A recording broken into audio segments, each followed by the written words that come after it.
3, 2, 1.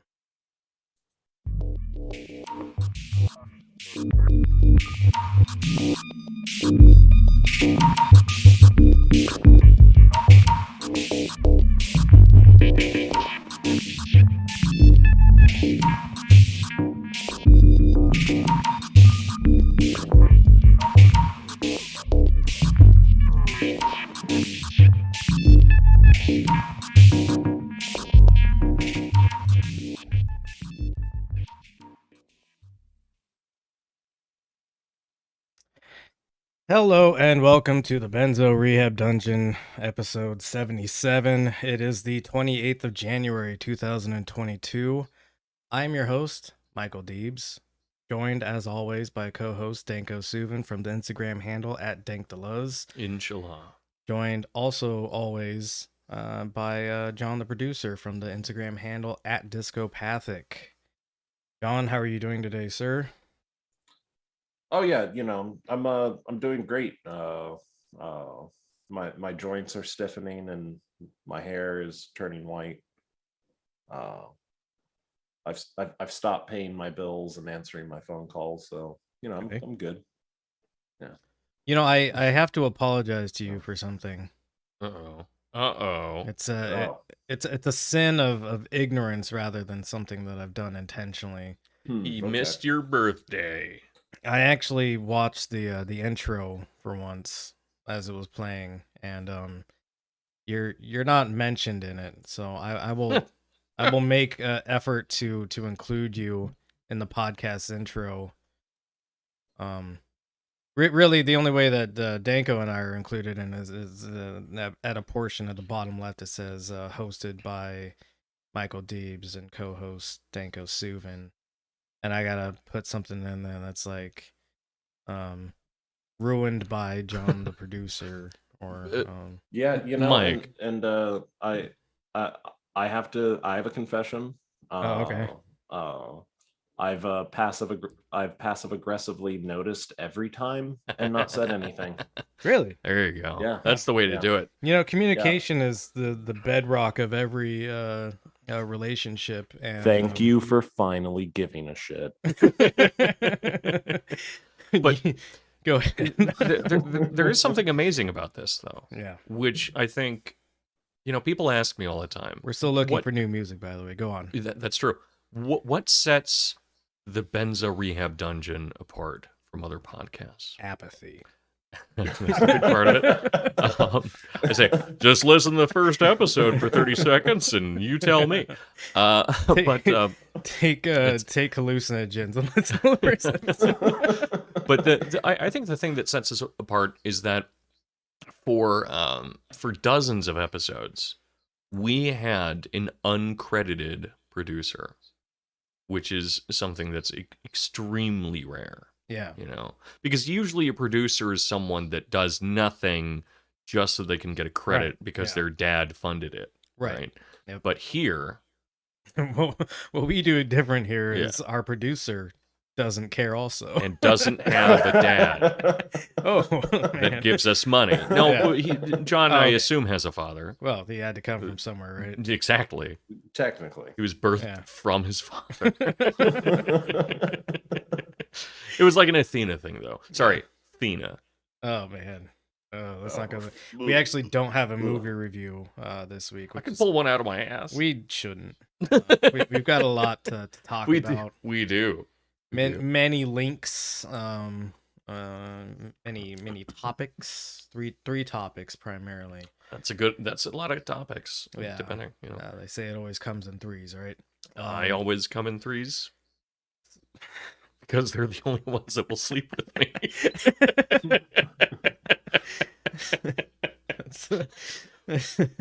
I'm too good for twos, okay? And ones usually don't have limbs. Cool. Well. Shoot, where do I go from there? You're supposed to ask me how I'm doing. Turns out 25% of our viewership are quadriplegics. Yeah, that's true. Nuggets. In the biz. I'm sorry, that's a terrible slur. Yeah. and I walked that back immediately, Yeah. completely apologetically. Danko, how are you doing? That's a pivot. I'm good, man. Oh, okay. Well, not as much of the I'm distraction fine, I wanted you it know. to be. Yeah. But no, I mean nuggets. That's actually good because that is the word that always comes to mind when we think of it, like an N word you're not allowed to say.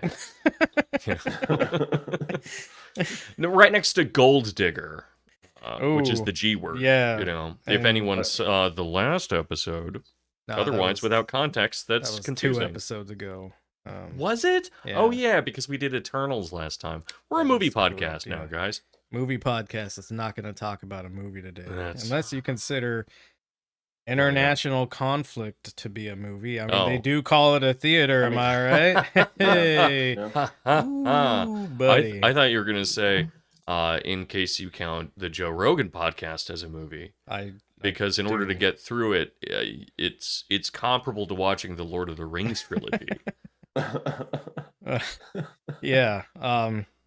Full disclosure for later on. I didn't get around to watching that because I have a job, I think. And that's not like a dig at anybody who, did actually watch the entire thing. I just have no idea how anybody did. So Honestly, Yeah. I feel the same way, which is weird because not to brag, not to brag. but I think I probably have the highest tolerance for hate watching things out of anyone I know.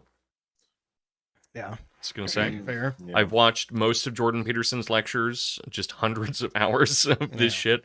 I've listened to a lot of Joe Rogan. I recently rewatched the West Wing in its entirety. That's right. Yeah, you did do that, and I don't know God. why. Yeah.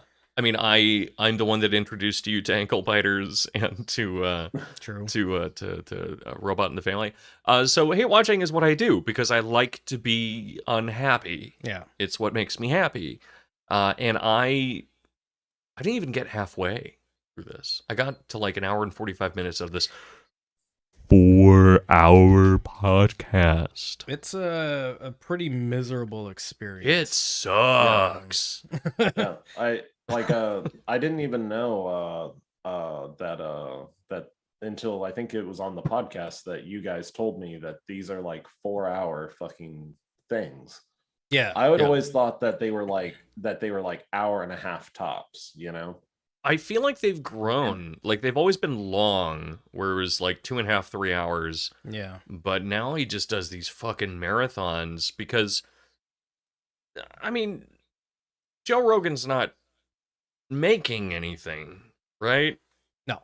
I mean, neither are we. But we are. No, there's what's funny is, we actually have more production value for ours because at least we have things we're going to talk about. Well, yeah, and his production value is literally just having a really nice set because he's got a lot of money. Right. Yeah. And like he does these. I was blown away by this because I knew he did a lot of them, but I thought it was like once or twice a week or something. But I went on his Spotify and I was like, fuck, man.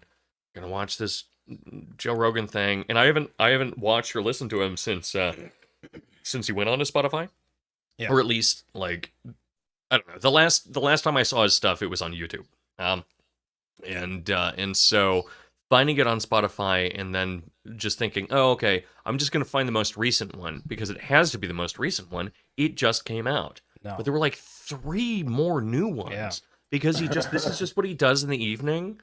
Where like normal people will sit down with a beer and zone out, and then I don't know, play a video game or listen to an album or something, or take DMT, fight a chimp. But this guy sits down for 4 hours with the worst people in the world, and just some of them I assume are good people. Duncan Trussell's on there sometimes. Yeah, he's a good guy. But what's funny is someone like Duncan Trussell will go on there and he'd be like... And bitch about his other guests. Yeah, and be like, dude, you can't be serious like having these fucking clowns on here. You really liked Ben Shabibo? Right, yeah. That was one of the funniest ones. It was so good. Yeah. Duncan Trussell, you're a treasure. He's you make never good things, you're going to funny. hear this. I don't know. Yeah, might he hear this listens. He later. listens. Oh, is he a listener? Yeah, he mean- sends me emails a lot. Oh, okay. Yeah. Well, that's we could throw bricks at his house with cassettes of the podcast taped to it. listen to this in all caps. What's funny is that, you know, I wouldn't give a shit. I mean, it would be cool, but I wouldn't lose sleep over Duncan Trussell listening to this because I kind of just don't care what he thinks. I just think Yeah. he's a cool guy. He's a nice person. But there are people that follow me online that I think are cool in a way that I want them to like what I do, and yet I still continue to do this shit. Oh, okay. Well, it's not even that it's the Benzo Rehab dungeon that makes it this shit, but it's my oh yeah. it's the way that I am when I'm on the Benzo Rehab Clean it dungeon. up, I guess. I know. So, but I can't. I I bring out the worst in people. It's true. You know, so, Speaking of the worst in people, let's go to our first topic. good job. Yeah. We've done banter for quite fucking long enough. Thank you. Wisconsin. Yeah. So you know, I wanted to talk a little bit about workers' rights during COVID, which is I think important. Yeah. Mhm. So there were some healthcare workers who were working at a hospital. Could you scroll down a little bit? Down? Yes. So they were okay, so they were working at a hospital that Jesus, was run what by happened? you. He clicked a thing. I did not. Son of a goat. Maybe I do have a virus. Yeah, it's possible. I probably gave it to you. Huh? Yeah. Yep. With all that internet sexual contact you two have. Yeah. It's probably all the spitting into each other's mouths. Yeah, spitting Yeah. into one another's USB-C. So they were working for a hospital that was run by Theta Care. I don't know who Theta Care's parent company is. I'm sure it's Beta Care. Yeah, I guess if if we're going through all the Greek I alphabet. mean, it's Delta Care. Is well, would be yeah, and then ultimately they're all owned by Sigma Care. So they just don't know it. Even Alpha doesn't know it. I think I fucked up the Greek alphabet again. I think I fuck up the Greek alphabet every time I'm on here. It's a for the dead last, language, month. so nobody fucking cares. Yeah, that's true. Yeah. I mean, I was have gonna you ever say, met a like, Greek who gives person? a shit? No, and Yeah. if I did meet a Greek person, I would simply tell them to excuse themselves from my presence. If Yeah, I ever but- met a Greek person, I'd ask him why he was Italian. I only meet Greek people in really Weddings. shitty Greek cafes. Which somebody please convince me that Greek food is good somehow. It's really good. It's really It good. can be good. Yeah, I mean, Yeah, there's a lot of I've shitty met- Greek food. Never been to a place, but they are never speaking Greek. They're always yelling at each other in English in Greek accents. You should wander in there and just ask, why the fuck aren't you speaking Macedonian? They would love that. Why is all my Taco Bell food made by white kids? So, anyways, these folks were working at a hospital X. run by Theta Care. Theta Care didn't pay them very well, and probably wasn't treating them very well. On top of that, according to what they're saying, so they decided to go to a different hospital. Essentially, they wanted to start their new jobs at Ascension St. Elizabeth Hospital. They really brought it up a notch. Yeah, which literally ascending because they you. were going to get paid more. Cheers to that. They were going to have better hours. Their like work agreements were better in general. And then Theta Care decided to petition the government to say, "Hey, wait, we're in the middle of a healthcare crisis right now. Oh, fuck you. These people can't possibly leave their jobs. Like the wonderful magical work that they do at their jobs." It would let's see. So a judge actually let that argument stand. Atagami County Circuit Court Judge Mark McGinnis ruled that Theta Care's arguments were not he reversed it after the backlash came. But McGinnis said that he signed the initial restraining order Friday because of the gravity of the situation that ThedaCare laid out in their complaint.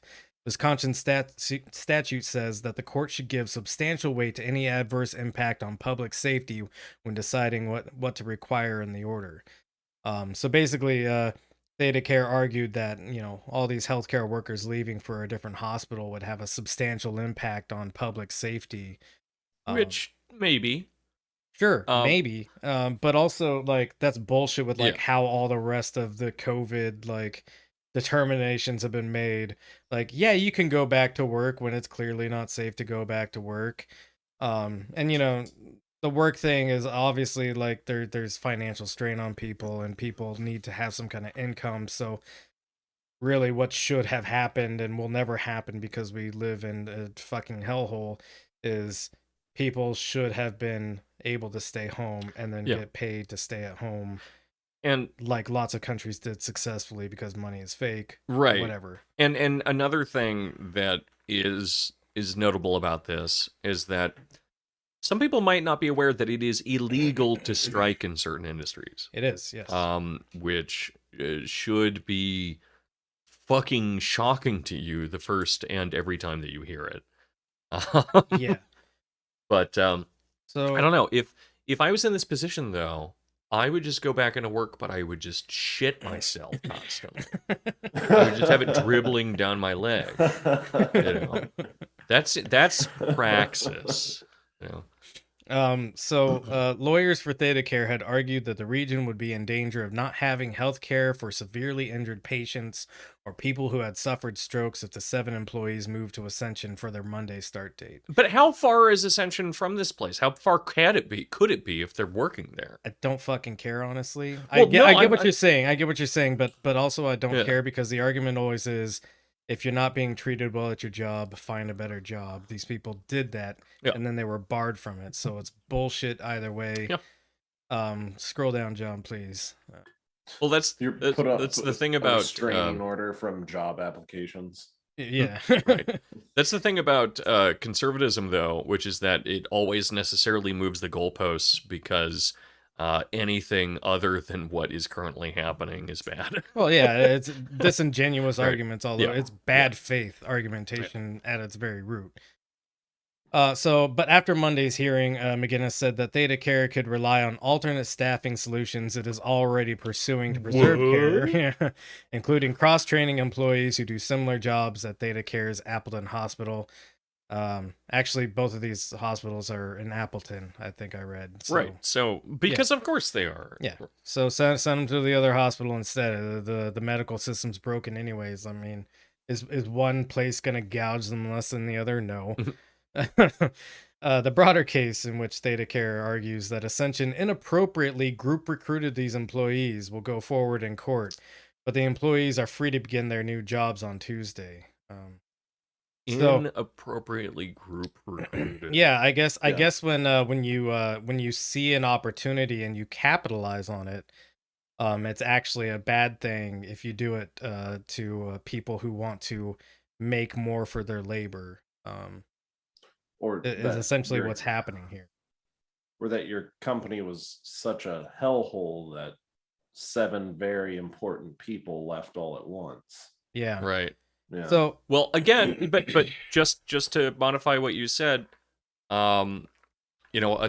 people, again, this is obvious at bottom, but it bears stating, when you are considered as part of a larger group, your role becomes more important.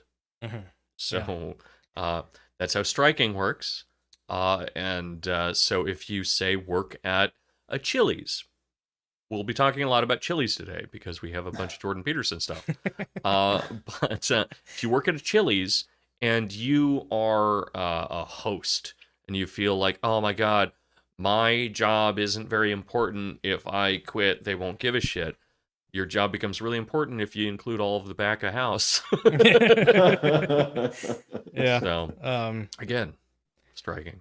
So, yeah, continuing this article, employees say that ThedaCare's actions were hurtful after years of service. Good. Testimony on Monday from the employees who worked together for years at ThedaCare's Neenah Hospital which is such a weird name. Nina.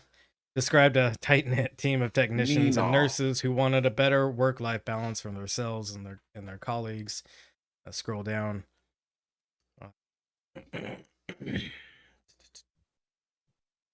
Keep going down. There's a quote. There we go.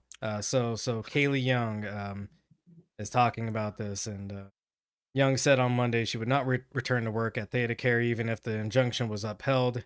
It hurt to have her former employer argue that she and her colleagues don't care about the good of the community. She said, "Nobody cared about how magical what we do here was until today." Nobody cared who I was until I took off the mask. Yeah, right. Yeah. So I think that that ties in directly to what you were saying.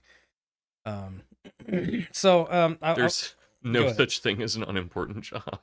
Yeah, it turns out all the jobs have to be done. Well, there's no such thing as an unimportant job worker if you're paid under a certain amount. Yeah. Yeah. Well, yeah. No.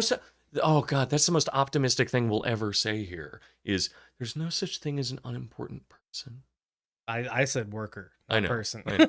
Yeah, that's fair. Okay. See, we found a way to draw it back Yeah. and make it more honest. I always real. take the pragmatic, Yeah. cynical approach to things. Well, I mean, if you're on the workers' side, God bless. I mean, I probably dislike most of them if I hung out with them, but who I cares? dislike most people, but they should have health care. But I dislike them all equally. No, just kidding. Damn. That's Let's head a over to dog Spencer's whistle. Man, that's crazy that was like a thing that people used to do all the time. Where it was, I'm not hey, racist. I hate everybody equally. Right? Well, yeah, but that there would be a plan to go to the mall to go be racist at a Spencer's gift shop. Yeah, that was a thing. That was a pastime. Being racist at Spencer's. People don't do that anymore. I don't think malls exist anymore. Now it's just Amazon comments with racism in them. Yeah, there you go. There you go. Please go to the next link, John. Oh, Jesus. Had to get that last ad in right at the end. It knew. It's listening. So paid COVID leave is over, which isn't good because Jenny in stereo accidentally clicked dislike. What? I know, right? We're calling her out now. Oh, it's in a yeah. Jesus. It's in a. I literally tilted the chat so you could see I thought it. you were having a stroke for a second. I was. What do those words mean? I mean, one of these things is possible. Yeah, it's okay, Jenny. Down. We should be disliked, and honestly, we're a podcast where if people look us up, they get referred to actual rehabilitation centers. So par for the course. Don't worry about it. I would like to call for a mass disliking of all Benzo Rehab dungeon posts. Please don't do that. I'll join her. There we go. Angry react to everything we have on Facebook. Our own producer just disliked our video. That's great. Good. So essential workers are calling for paid COVID leave as cases surge. Obviously, Omicron has put a lot of people. Thank you, Robert, for clicking dislike on purpose.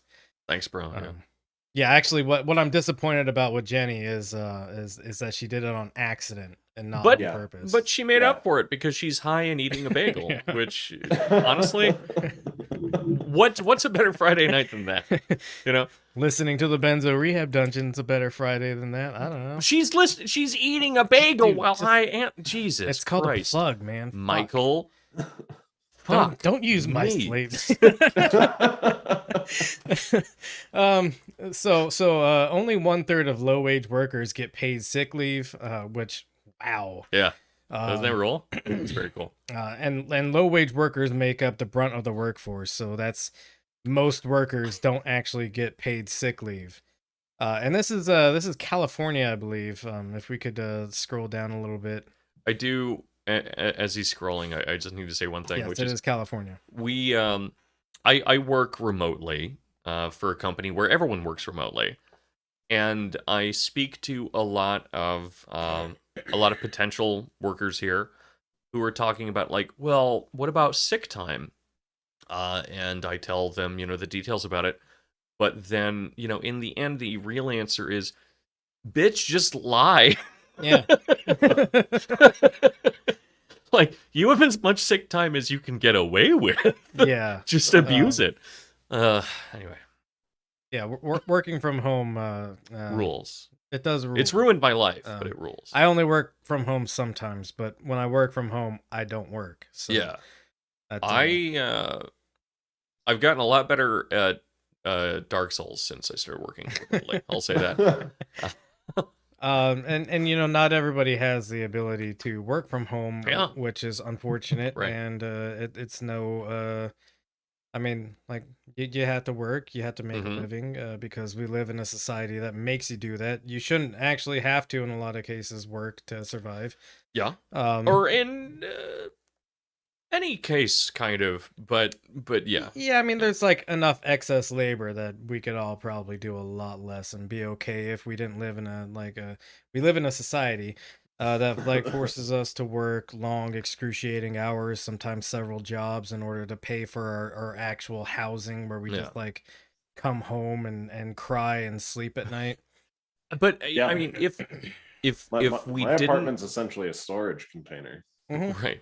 If we didn't live under capital, right?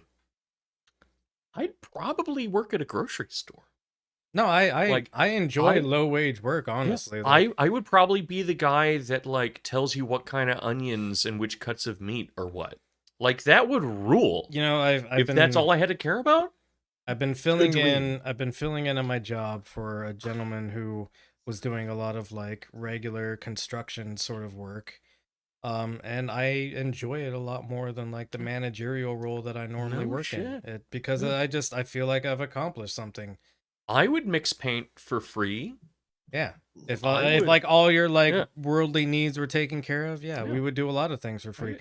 I mean, I literally do a politics podcast for free, mostly. We do that because we're narcissists, though.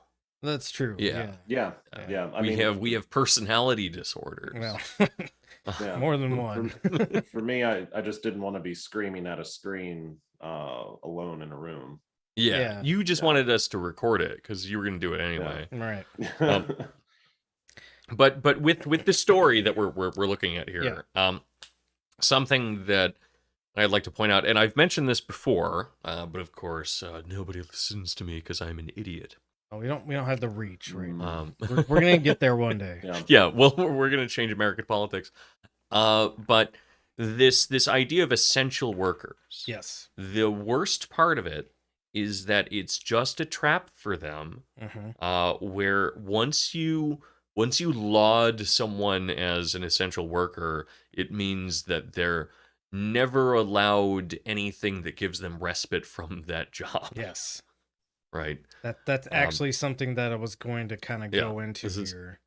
Whether or not it's on purpose, and in some ways I think it totally is on purpose. Yeah, that's totally on purpose. But even if it's not on purpose, it's just like a function. This is how markets and politics work. It's just that's you. Oh, wow, you're so amazing being a teacher or a nurse.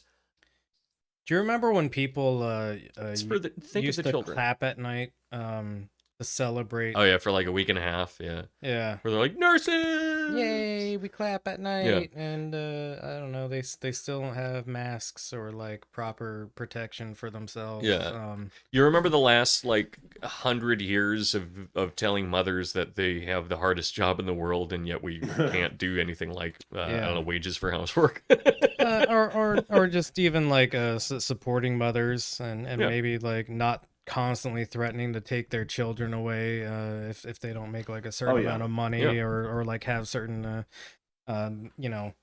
housing for their children, but they're not paid enough to actually have the housing for their children. This would be a good friend. We're the men's rights activists when we need them. This would be a good talk. One of the religious deconstruction episodes I did was with my friend who went by the name Crab because she didn't want to be identified with the Benzo Rehab dungeon. Yes. It's an old nickname I gave her back in the day. Hell yeah. But the mother thing would be a good topic with her, and maybe we'll have her on sometime. But she is a mother and she has duties, so.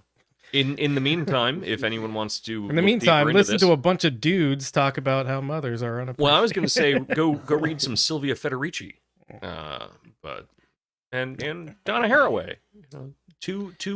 That name I recognize and have read, but the other one. It's the cyborg lady and the witch lady. Okay, well, so well the other way around. Yeah, I was gonna say Donna Haraway's the cyborg. Well, she's also the critter lady. Oh, she like critters and cyborgs. It's the two. She looks like the kind of person that would like critters. Yeah, and cyborgs. Oh hell yeah. Yeah. So she's like a furry cyborg fetishist. No, please don't say that about her. I have memed that before, but don't say it. Do not say that. So anyways, a coalition of essential worker advocates, and labor unions are calling for the California legislature to provide 2 weeks of COVID-19 supplemental paid sick days to workers. This was a program that was instituted in California last year. And it was funny because this program where it was like, all right, if you get sick with COVID, we're going to pay for 2 weeks of sick leave. It's going to be, subsidized by the government. So like your employer can't like bullshit you on like, oh no, we don't have sick time that we can give you. So it's fully paid for, financed and whatever. Related to that, maybe it's a little off topic, so sorry, but I'm a grown up, so I just did my taxes. My taxes way early. I tried to do my taxes like last week, and it was like, oh, California's not ready for your taxes yet. Yeah, I just did this last night. But I will just say that if you got COVID, this might just be a self-employed thing. I'm not sure, but if you got COVID, the government will reimburse you like $1,000. Oh, I got COVID. Exactly, because what they ask you to provide as proof for that is nothing. So sick life hack. Yeah. So if you want to get paid $1,000 because you got COVID or because you didn't. If 40 of you commit fraud in this way, that'll buy you a nice plot of land somewhere. I'm just saying. There you go. There you go. Wait, which government is doing this? Yeah, surprisingly, it was ours, California. Yeah. It was California. Oh, California. I don't know if it was state or federal. I think it was state. Yeah, but yeah, and honestly, if you didn't get COVID, you're wrong. We all got COVID. Yeah, I think everyone got COVID. Yeah. We all have COVID. Yep. I've got COVID. Gonna die. I've had like 2 fevers in the last year. That's so COVID. I've probably had COVID. It's definitely COVID. Yeah. I mean, they do ask that you have been diagnosed for it. They do say that. John has the long COVID side effect of being a dumbass bit. No, that's true. That's love you, buddy. We got to get through this article, man. We are sorry. Yeah, Robert says no chance it was federal. I agree. I feel like it might have been. Maybe it was federal. I don't know. We'll follow up. We're not going to follow up on that. Scroll down to the article. You expect me to know my own taxes? We were reading some things and somehow it scrolled up to the top. So the 80 hours of supplemental paid sick leave that was previously offered expired in September 2021. You might have noticed that there's been like a couple of regime changes since September of 2021.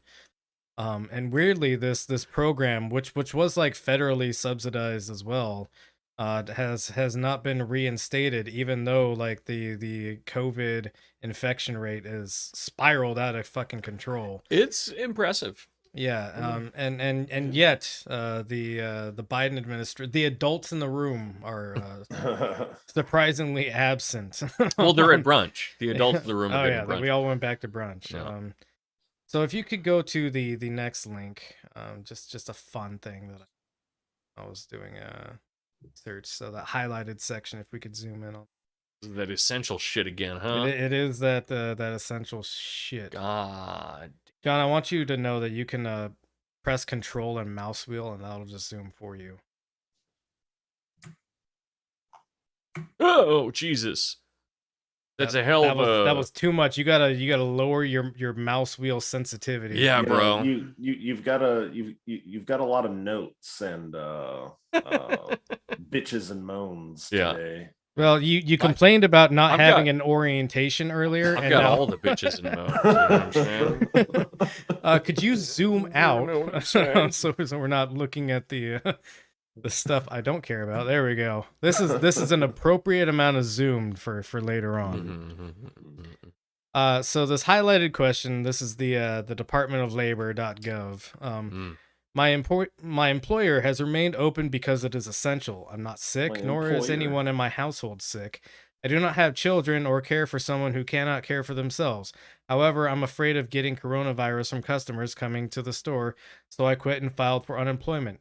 Can I obtain benefits under the CARES Act? No. That rules. So notice it like leaves out things like maybe I have a comorbidity or, you know. Yeah. But let's be clear. I'm not sick is something that you should essentially just, that should be an impossible thing for you to say. Yeah. Because tests are really hard to get and you're definitely sick. Right. So no, under the CARES Act, you may be eligible for benefits if you meet one of the circumstances listed in the act, but none include the scenario described. On these facts, you are not eligible for pandemic unemployment assistance because you do not meet any of the qualifying circumstances. Amazing. So the deadly virus that we were all told to take very seriously is not a reason to quit your job where you might be having your health threatened. There are, however, circumstances under the CARES Act in which specific credible health concerns could require an individual to quit his or her job and thereby make the individual eligible for PUA.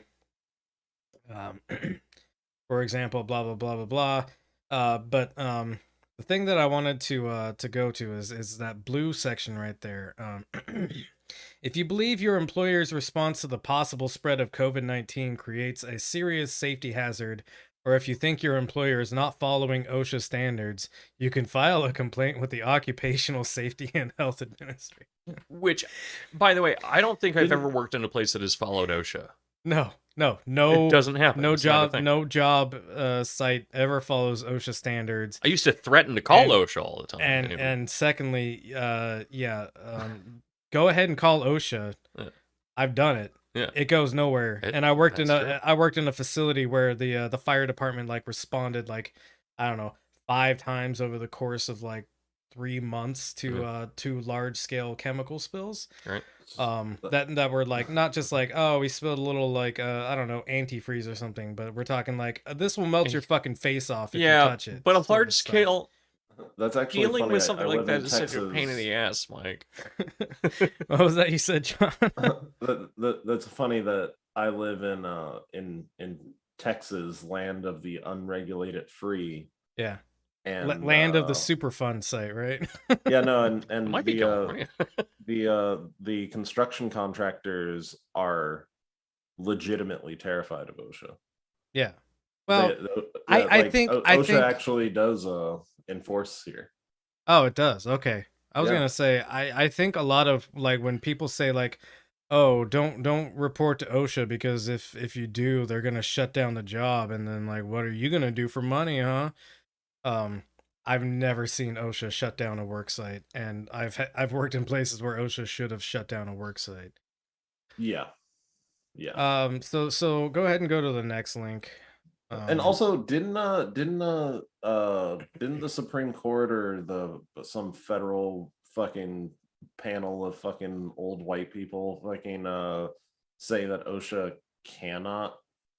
Yeah, OSHA has been defanged in a lot of really critical ways. All of the good. Yeah, when it comes to COVID. Yeah, right. Yeah, it's like the EPA. It's like the Superfund system. Yeah, which has no funding. So you know, even if you wanted to like seek some kind of like I don't know, aid under the CARES Act or whatever, that's over. Is what this link is telling me. Federal unemployment benefits have ended. It's gone. It's done.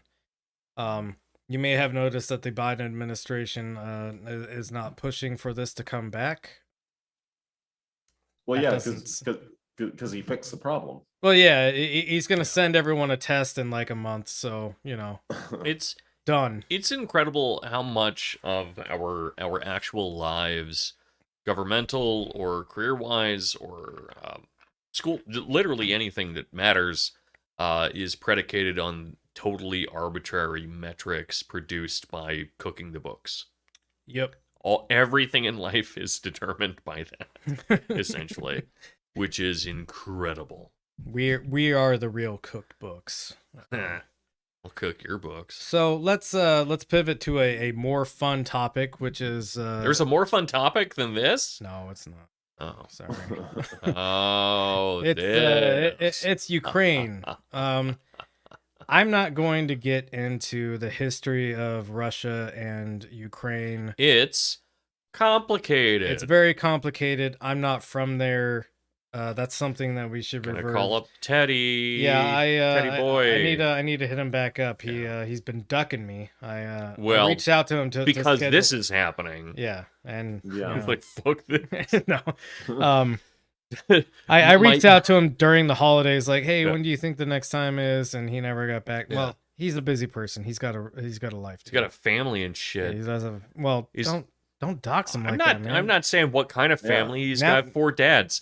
But A family can be 10 dads. Yeah. But he's just like, fuck. Mike is trying to ask me about Ukraine, and Dorian keeps asking me about fucking Dugan.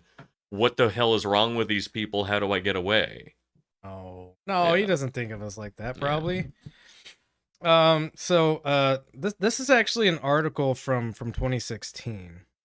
Yeah, because this shit happened in like 2015. Also, Yes, this is not the first time that this kind of stuff has we got been really brought up. angry at Obama for not showing his dick. Well, Everyone got really angry at Obama because he wasn't mean enough. He didn't show off his big old dick. He didn't start World War III, and so we're all real mad at him. he didn't start World War III over a country that, as this article points out, and the headline is op-ed: Russia's got a point. The U.S. broke a NATO promise. If we could scroll down to the article. This is, of course, about the Bush promise. Well, yeah, the first Bush promise. Yeah. Not George W. Or Yeah, not the W promise, the Bush promise. the HW promise. Which one was HW?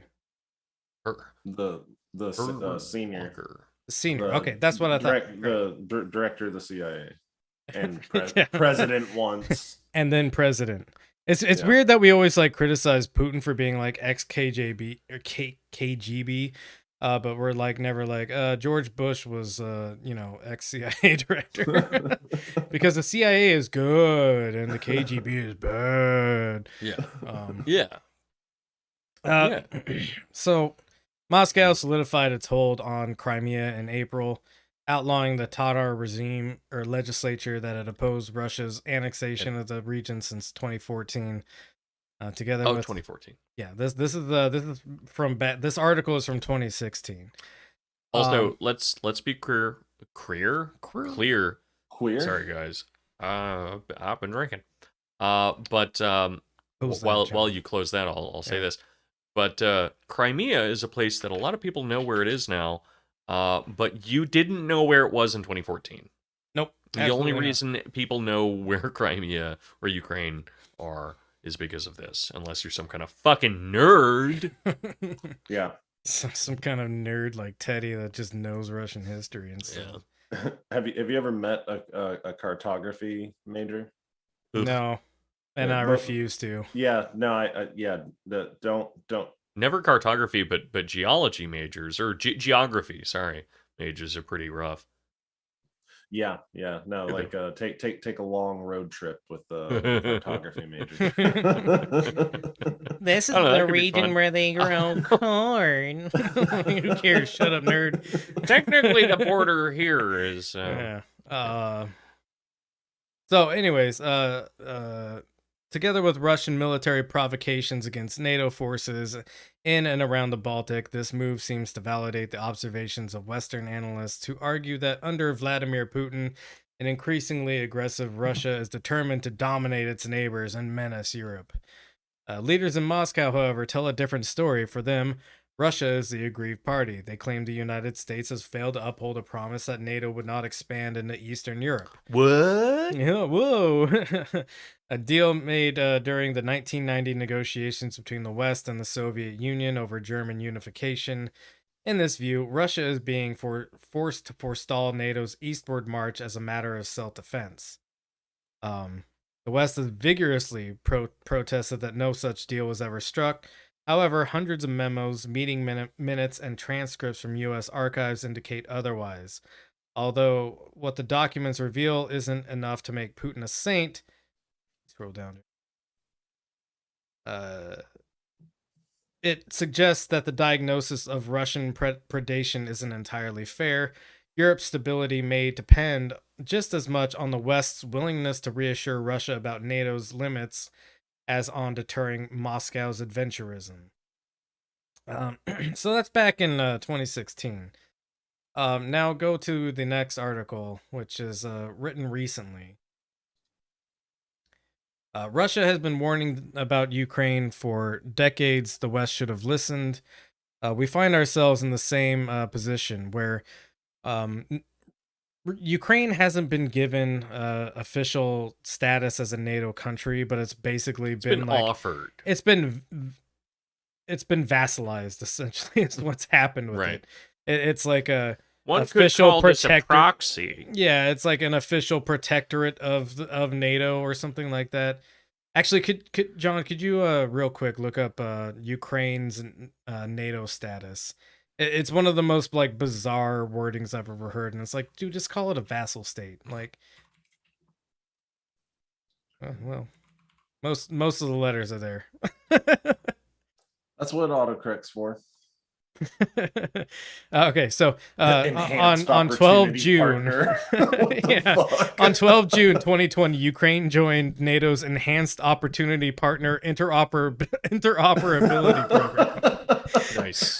For the low price of $2.99. According to an official NATO statement, the new status does not prejudge any decisions on NATO membership. Incredible. That's really cool. So basically, like I said, it's a vassal state. They're part of a program. Yeah, and you know, the disingenuous thing that's happening here is obviously like clearly Ukraine has entered into some kind of relationship with NATO, and that like clearly violates, you know, what we told Russia back then, which is we're not gonna use NATO to interfere in Ukraine or like push up on your borders or anything like that. Russia has a legitimate concern about NATO. NATO is essentially, I mean, it's developed to put pressure on them. Yeah, it's specifically designed to put pressure on them. Yeah. And so we are literally putting pressure on Russia by trying to engage Ukraine with NATO. Go ahead and go to the next link after the that one. Go ahead and roll this shit. I think you may need to unmute yourself actually in Discord. Wait, never mind. We never have before. Yeah, right? never mind. Just fucking play it, and if it doesn't make sound, I'll tell you. Yeah. Fidelity dedicated advisors are here to help you create my favorite advertisement. No, I watched all these ads before the show. Oh yeah, they refresh because they're ready for money. Money never stops moving, my friend. Yeah. Bastards. Oh, and then they moved. Reassure their population, despite more than 100,000 Russian troops deployed near the nation's northern and eastern borders, and despite new announcements of Russian training exercises. So pause real quick. The U.S. and Western.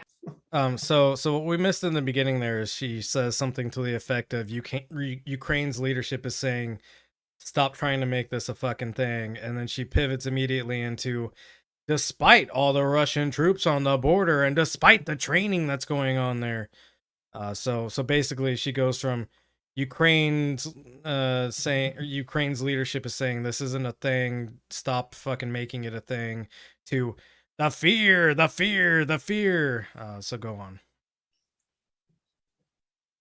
Countries consider. Do you think that she gets her dentures from the same guy that makes Joe Biden's dentures? Yeah.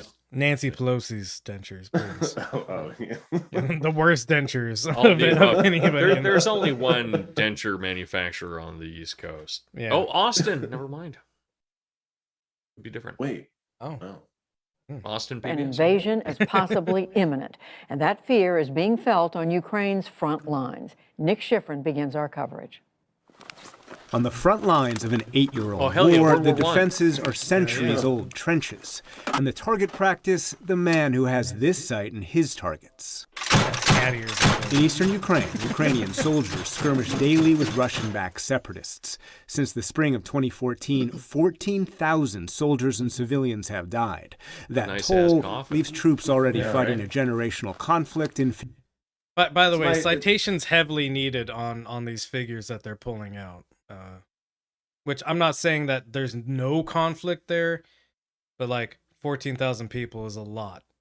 The like video, photographic evidence, etc. really isn't there to kind of support any of that. Yeah, we just think this 6 million number is a little high. That's not what I'm saying at all. Ukraine is not Jews in Germany. That one's gonna get me in trouble. But John, did you have something to say? Sorry. Oh yeah, no, I was just going to say that it's nice to see that other countries have soldiers that are as fat as ours. Oh Yeah, yeah, well, it's yeah. important. Chunky boys are needed on the front lines to keep our bodies warm, you know? Yeah, they are warm. Yeah. Built for it. That man, all that gear he has on Yeah. is just a luxury. Yeah. He could survive with that at all. You guys He'd be ever seen a fine. bear? Yeah. There you go. We're talking about the Yes. burly gay man, right? Yes. Well, Oh, okay. you know, one way or another. Yeah. Please continue and stop fat shaming Ukrainian soldiers who are fighting for their country's independence right now, John. Jesus. Yeah, you're right. You're right. You fucking monster. Yeah, I'm NATO soldiers we can fat shame. I'm the monster. Yeah. You can fat shame all the NATO soldiers you want, but not Ukrainian soldiers. Go ahead. fear of a new invasion. Russia is not interested in talks. They have their own plans and tasks to execute. They won't stop. There's no negotiating with them. That guy stole all the fat from.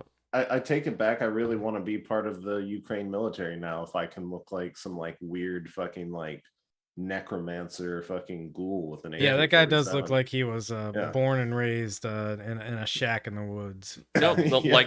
like I started to say, you know, that fat guy simply stole the flesh off of the necromancer's body. You know? A lot of strange magic going on Yeah. in Ukraine. A foreign land. or is the big guy the big guy. necromancer's flesh golem? Yeah, Yeah. well, All Yeah. of the above. there's Yeah. no way to know, possibly. I don't know. Yeah. You can steal from your Yeah. employer, you know. Yeah, tell your witch friends to teach us about Ukrainian magic. It shall be done. Yeah. I'll get There's right no on sign of Russia stopping its buildup. Today, the Russian Defense Ministry released new video of soldiers training to fight near the Ukraine border and deploying precision-guided medium-range Iskander That missiles was that cute. could successfully target Ukrainian Yeah, hold up airfields and real quick. bases. I always love like seeing these. How would you categorize these nations? But their military's training. Yeah. So you know the voiceover at that moment where they're doing the little flag wavy stuff is like precision military. And they're all going at equipment. different rates and shit. Yeah, like amazing. Yeah. Like, if this was truly precision military equipment, they wouldn't need the flag guys. Sorry. Also true. Yeah.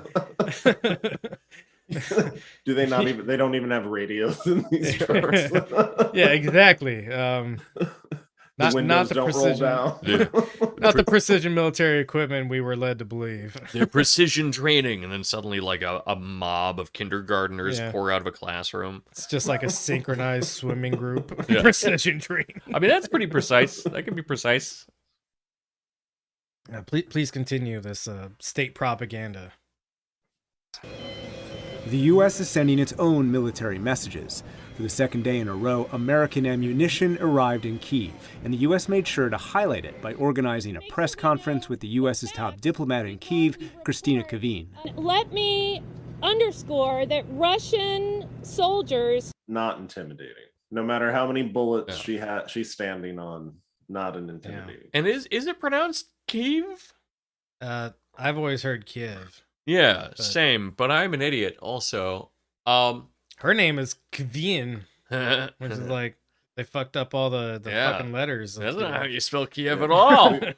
We have the worst rules for spelling non English words. don't Yeah, the immigration office really failed a lot of families. we? Well, I've got a linguist friend, and he was telling me that the way that like these like fucked up way, it's not the other language's fault that we can't spell their fucking words. We you do had it some- to ourselves. There's rules about this.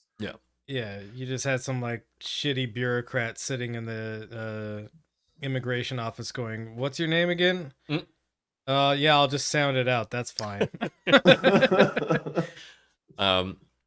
But you know, it's funny seeing the Biden administration send like a bunch of 50 cal rounds out there when they were complaining about Obama just sending blankets.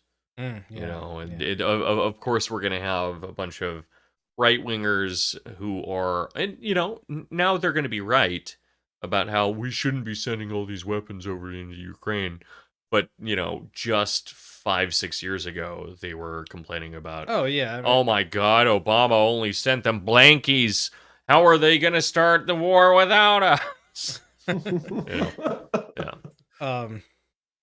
So Robert says, as far as I know, Kiev is how Russians pronounce it, and Kyiv is how Ukrainians pronounce Oh, that's some political this is what shit. the war is about. I mean, it. A real from- tomato ground thing. war situation.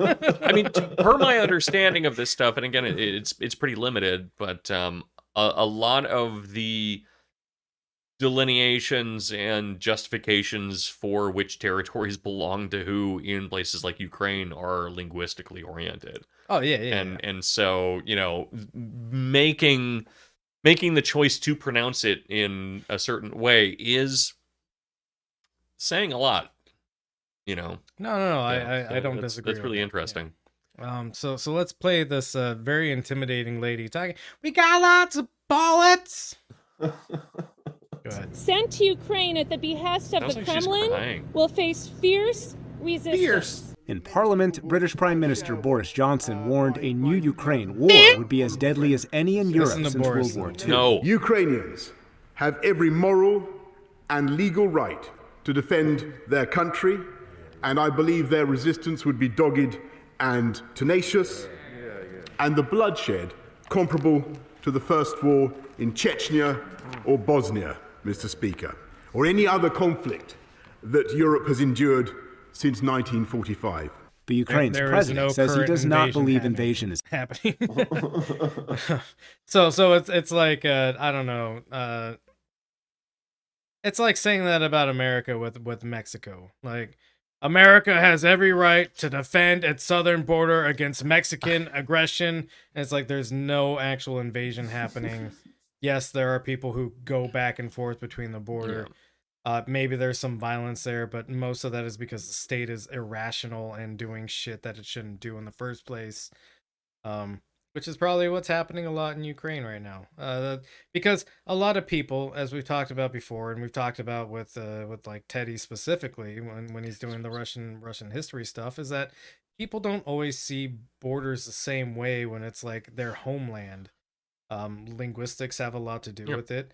A lot of people live in border territories that shift back and forth interminably. That's why like the designation of Afghanistan as a country is like completely false, because Pakistan and Afghanistan have so much interconnected like family and generational like, history. I mean, that they don't see it the same way. They cross back and forth, and the U.S. government reads it as like, oh, they're moving terrorists back and forth across the border, but really it's just like these are people who live here and have lived here for generations, and they feel like it's their land, and like, who is this governmental force to tell me where I'm supposed to be or not supposed to be, or who I'm supposed to swear allegiance to or not swear allegiance to. Yeah. Where did we find Osama? We found him in not Afghanistan. I don't think we ever found him. Where did we pretend to murder? Yeah.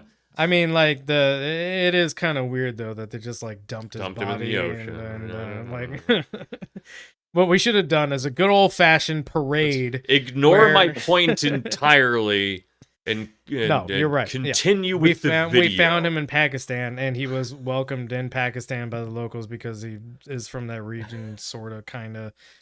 Lots of his fighters were, because states don't exist. Well, like what was Osama bin Laden Wahhabist? No, right? He's not. Like the Taliban aren't Wahhabists, right? I don't think. Well, that's not a question I'm prepared to answer. Yeah, I can't think of it right now. I haven't really thought about it in a long time. I think that the Taliban was, but no, the Taliban and Al-Qaeda are very different. Versus what many Americans may think. Because I remember distinctly there was this clip of Hillary Clinton talking about how the Wahhabists were good, actually, because we could use them at the time. Well, but ISIS are Wahhabists. Yeah, so, you know. Pretty cool. That now they're bad.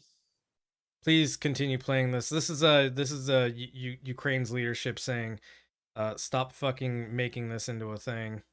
Go ahead. Is imminent, and he released a video today urging the country to remain calm. Protect your body from viruses, your brain from lies, your heart from panic. Ukrainian and Western officials diverge over the threat and how best to deter Russia from launching war, especially over the timing of sanctions. Really, go ahead and in Washington pause. We don't today need for to the watch first any time. more of this fucking state propaganda bullshit, but they really like cut his words short. And if you could go to the next link, there is a lot of argument about this guy being a puppet as well. I mean, which probably name one world leader that isn't a puppet in some way, right? Or can't be like reasonably argued to be. Oh, a for puppet sure, in for sure. some Yeah, way. yeah. But this point that he makes is good, and so this is President Zelensky lays down Russian threat. What's new? Isn't this the reality for 8 years? Didn't the invasion start in 2014? Did the threat of a large-scale war only appear now? Right. These risks existed. They haven't become bigger. The excitement around them has grown. There you go. Yeah. So, you know, them clipping it to just don't, or like, be conscious of COVID. Don't be worried. Like, don't freak out about this stuff. Don't listen to lies. Like, they didn't really touch on his main point, which is this. This has been the status for 8 years now, and Russia still hasn't like done a full invasion. So like, why is everybody freaking out about it now? I have a theory that I'm going to posit later, but we're not ready for that yet. Which, yeah, actually the last link that I have should actually be moved up, but we'll get to that later. Don't worry about it right now, John. Don't worry, John. Stop worrying. Go to the next link. There's a lot of weird forces at play, and I'm sorry for the Nazi imagery that you're now seeing on your screen. Neo-Nazi imagery, Michael. Sorry, you're right. We're a new Nazi force. We let the ladies Nazi too. flag. Greenwashed Nazis. Whitewashed Nazis. Oh, all Sorry. This is an article from Jacobin, which is the CIA may be breeding Nazi terror in Ukraine. Maybe is phrasing. I would say it's too kind. The CIA, the American government has no issue working with Nazis whenever it benefits them. But basically, the article alleges that the CIA has been secretly training anti-Russian groups in Ukraine since 2015. Everything we know points to the likelihood that includes neo-Nazis aspiring for far-right terrorists across the world. The U.S. government has a well-documented history of backing extremist groups as a part of a panoply of foreign policy misadventures, which inevitably end up blowing up in the American public's face. The 1960s, the CIA worked with Cuban anti-Fidel Castro radicals who turned Miami into a hub of terrorist violence. The 1980s, the agency supported and encouraged Islamic radicals converging in Afghanistan. We talked about that earlier. This episode is actually dedicated to the brave fighters of the Mujahideen. Yeah. Who would go on to orchestrate the September 11th attacks. And in the 2010s, Washington backed Syria's not so moderate rebels who ended up cutting a swath of atrocities through civilians and the Kurdish forces that were meant to be U.S. allies. So based on a new report, it looks like we may soon be able to add another to that list of fatally unlearned lessons: Ukrainian neo-Nazis. Mm-hmm. We love it. So this article. Go ahead. I was going to say, do we really believe this is the first time the CIA has trained neo-Nazis? Well, I mean, Operation Paperclip was old Nazis, so we can't call it there. But this article is worth reading, and I think people should look it up and take a look at it. But basically, it's about the Azov Battalion, which is an officially recognized National Guard unit of Ukraine, and they do things like posing with Nazi flags and NATO flags in the same photo. So you know, they had some military success, but also they want to preserve the white race as like one of their like mission statements. And then they were incorporated as like an official part of Ukrainian's National Defense Force. Well, you may not realize this because you're not a word genius like I am. Yeah. But if you rearrange the letters in NATO, it spells Nazi. That's not true, but but I appreciate what you tried to do there. If you rearrange all the lines of the letters of NATO, you might be able to make it into Nazi. But I mean, it must have been really fascinating being at Ruby Ridge, you know, and like shooting neo-Nazis when you yourself had like a swastika Betek tattoo. Yeah, you know, it must have been crazy. Very, very confusing times for Nazis since the fall of Germany. Yeah. Very confusing time for Nazis since the Nazis. So, let's go to the next link. I was almost gonna say let's go to the last link, which should be around in here somewhere. But let's go to the next link. Just as like a little levity comedy sort of thing. Go ahead and zoom in on that highlighted section there. Could. So many ads all over the place. Just start clicking X's. Scared of this one. Okay. John, you would be horrible at shooters. You've never been on a porn site before, Sean? You've never had to like panic, like click exit because your mom's in the other room and you're trying to look at titties. I'll tell you what. Yeah, but I got out of the habit of that when I started living on my own and I started jerking off to the pop-ups. Oh, hey, more titties. All right. This game will make me come in 45 seconds. Sooner than that, actually. So this little caption here is U.S. President Joe Biden speaks as he meets with members of his administration on efforts to lower prices for working families at the East Room of the White House in Washington, D.C. On January 24th, 2022, on Tuesday, Biden said a Russian invasion of Ukraine would change the world and would be as big as an operation as World War II. Okay, don't do it. So scroll up to the headline, I think is also what I wanted to see here. Oh, okay, yeah. Biden says Russian invasion of Ukraine could be largest invasion since World War II. There are currently 100,000 troops stationed near-ish the border of Ukraine. Please click the next link. This is gonna be about Korea. No, it's gonna be about the war that we just got out of. Oh, so this is an yeah. older article. U.S. forces invaded the country. We're talking about Afghanistan. U.S. forces invaded the country after the September 11th, 2001 attacks on the United States by the Islamist Al-Qaeda group based in Afghanistan. At its peak in 2011, the United States had more than 100,000 troops there. It's a good round number.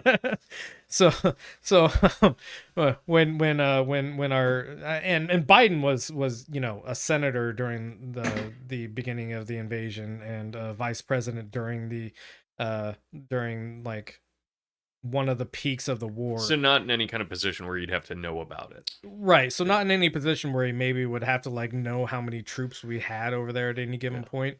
So it's incredibly disingenuous how, Russia hasn't invaded first off.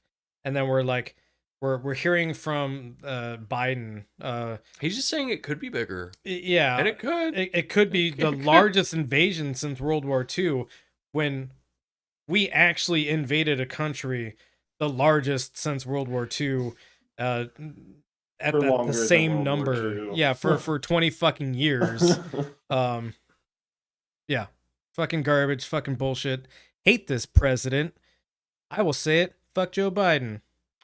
Let's go, Brandon. You got to keep it subtle, man. So I've got a theory. You don't want to do any of that shit.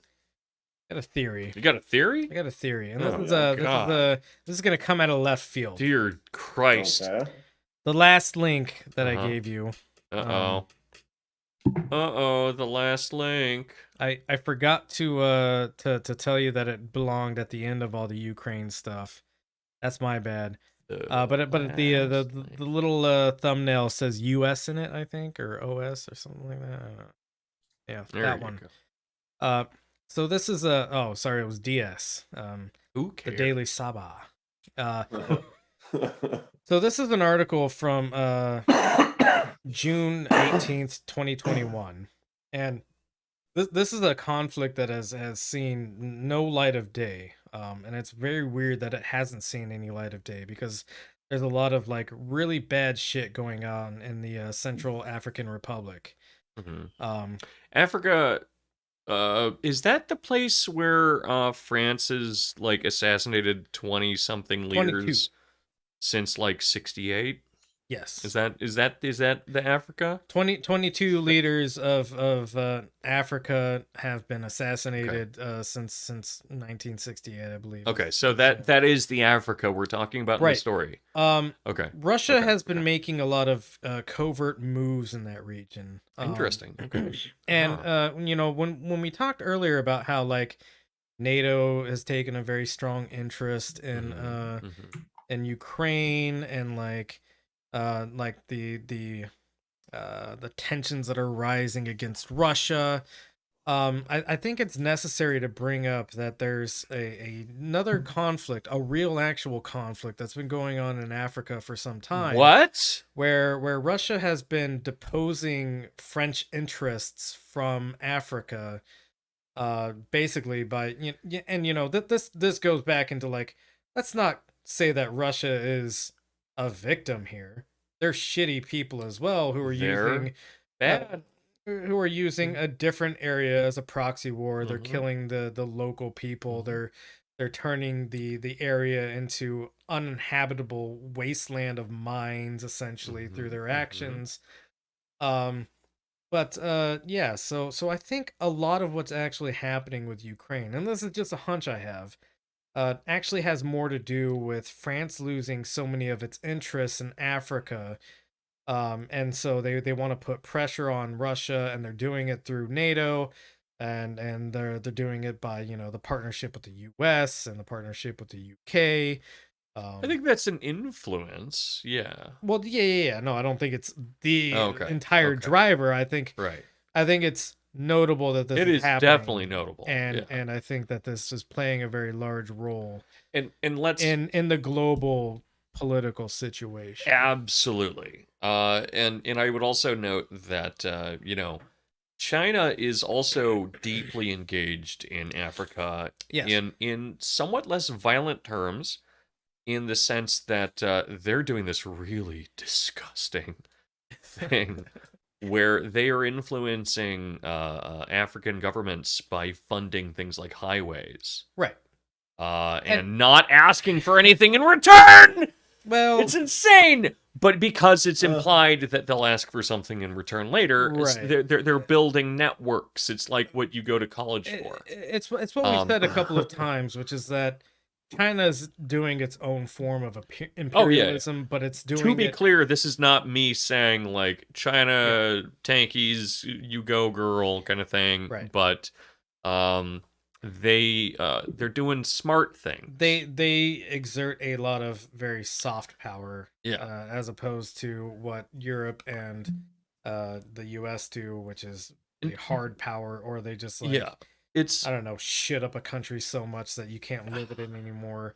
It's so funny that people were talking so much about soft power when Trump was coming into office, where they're like, we're gonna lose all of our soft power. It's like, bitch, were we using soft power? Was that a We've thing? never that we were used doing? soft power. I mean, yeah, it was Libya, just Syria. dragging big stick, Yeah. big stick around, because that helps us to hand feed more money into our own system. hand the big stick to the most violent, insane group that you can find in a country. Right.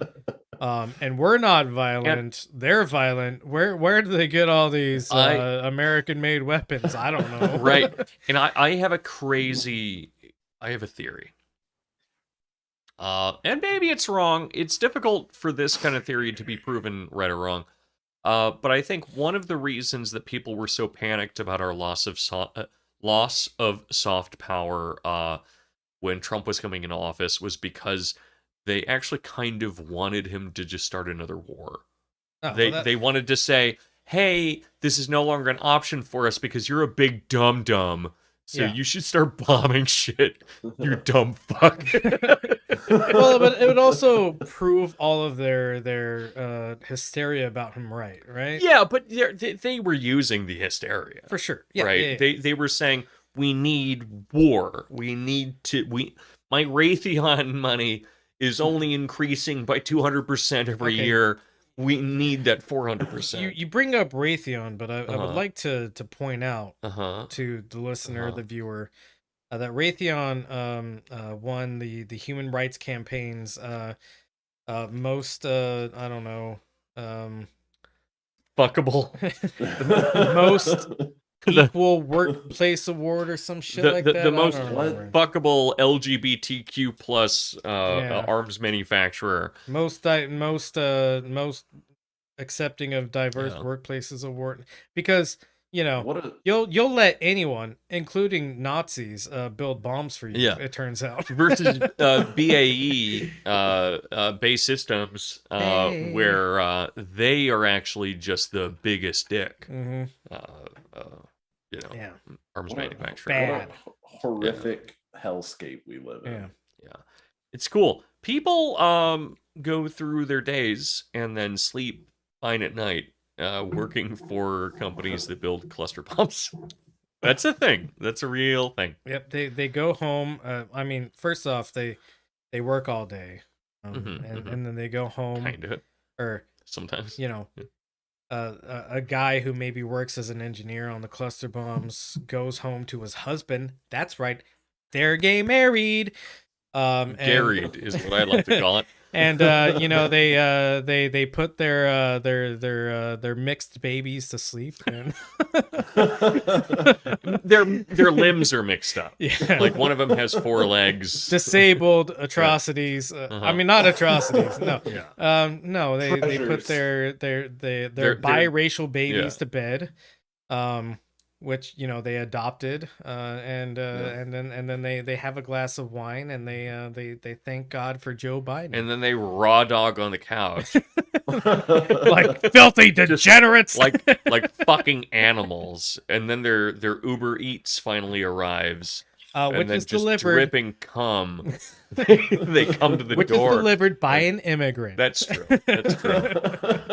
who wasn't able to make it to work today because his mother is sick and she needs the car to go to work.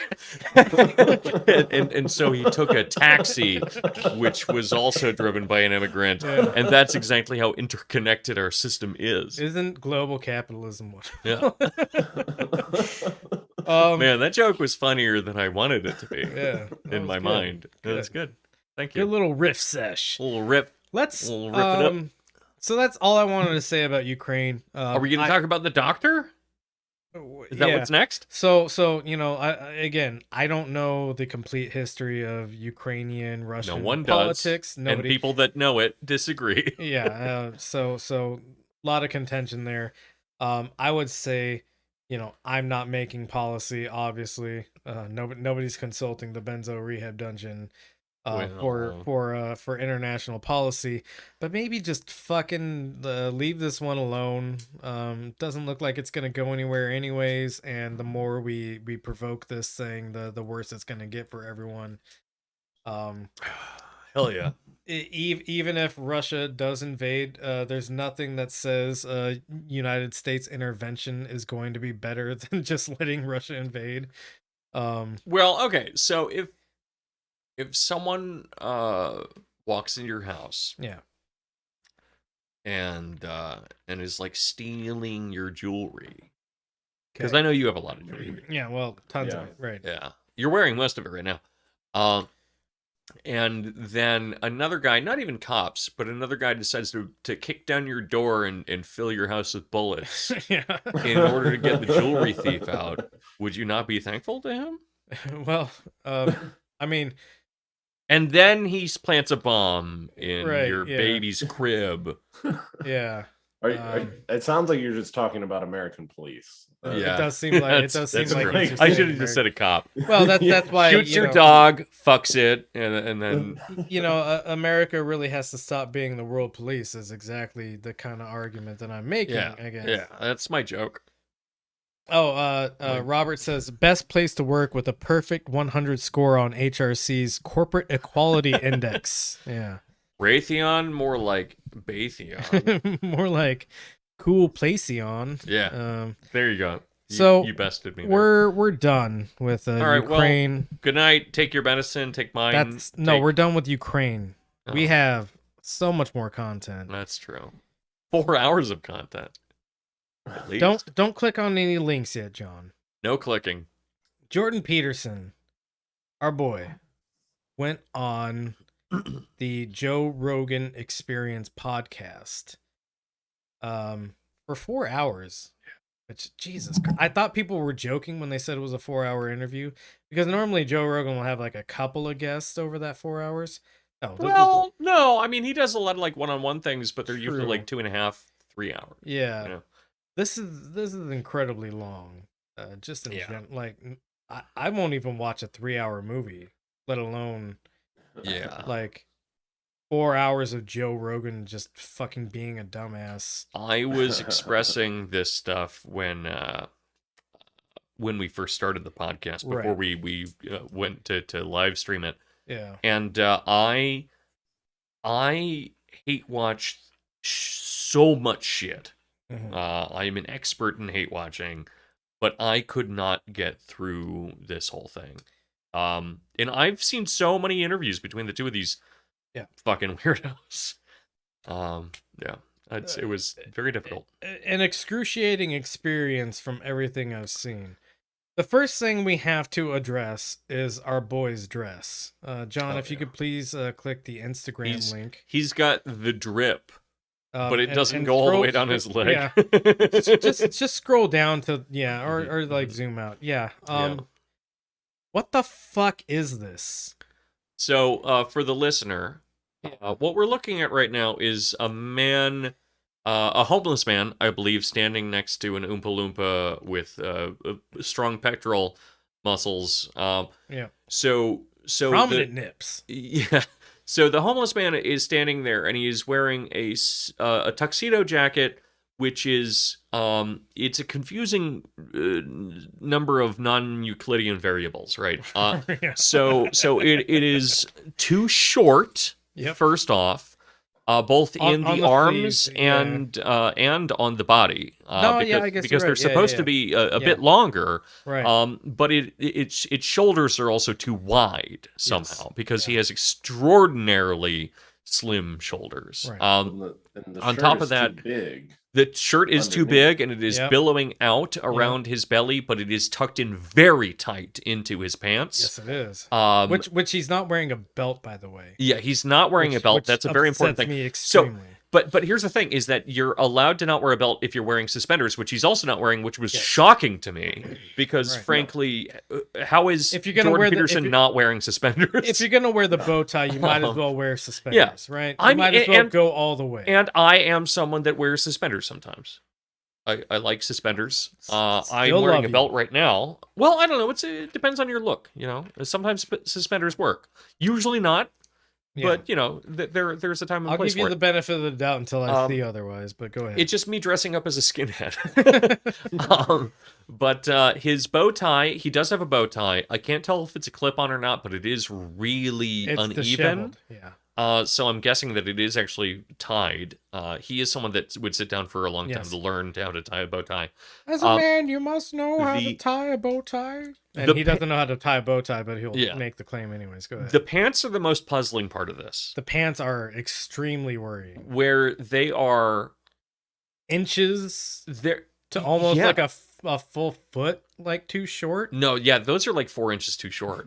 They're very short. But also like, so he's a scrawny man to begin with. Like he's tall, it seems, but also I think Joe Rogan that groin is suffering, or there's nothing there. I don't know. Joe Rogan, I think, is about 3.5 feet tall, so it's difficult to say how tall Jordan Peterson is. I hear that he's a tall guy. I have not heard that. I've heard he's short. I've heard he's like 6 foot or like 5'11". No, because I saw him next to that. Okay. I don't remember. I don't know. I was willing to give him the benefit of the doubt as a 6'2" master race guy with a tiny penis. A big penis, I meant to say. Jamie, could you please look up Joe Rogan's height? Jamie, look up penis. No, Jamie, look up Joe Rogan's height. Yeah, John, okay, you're Jamie right now. But anyway, so his pants are really short, like capri short almost. Yes. But also they are they're really slim, but in a confusing way, and and that's not because of his pants. No. Go back. You're looking up Joe Rogan's height. His pants are I think belong to a very confusing shape of person. Yeah, so Joe Rogan is 5'8". Okay, so he's a small person, but not like not miniature. He's like a tall woman. Hey, wait. Well, I think it's that one of Joe Rogan's parents is a princess butt plug. I think that's why he looks the way he does. There you go. But how tall is Jordan Peterson? That's the question. So Joe Rogan 5'8". So like I said, he's a tall woman. Because I believe in the gender binary and the sexual binary. I would like to point out real quick that I'm 5'5", so 6'2".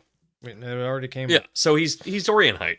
Yeah. So this man should not have difficulty finding clothing that fits him, especially as a rich person. I do have some difficulty finding clothing that fits me, but I'm also more interestingly shaped.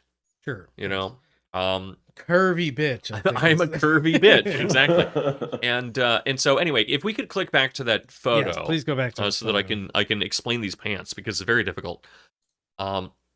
Yeah, so these pants are actually, the more I look at them, so at first, because I was being optimistic about his body shape, I was thinking, okay, so these must somehow both be for a child, but a child with a very broad waist and skinny legs. But that's not true. These are just the pants that belong to a 13-year-old boy. Yes. Or girl. It could be either. Yeah. Maybe they're Joe Rogan's pants. Look oh my god. Yeah. Oh my god, that works. Yeah, that does measure did up. Did he shit himself in the Uber? I don't know. And he needed Joe Rogan's pants?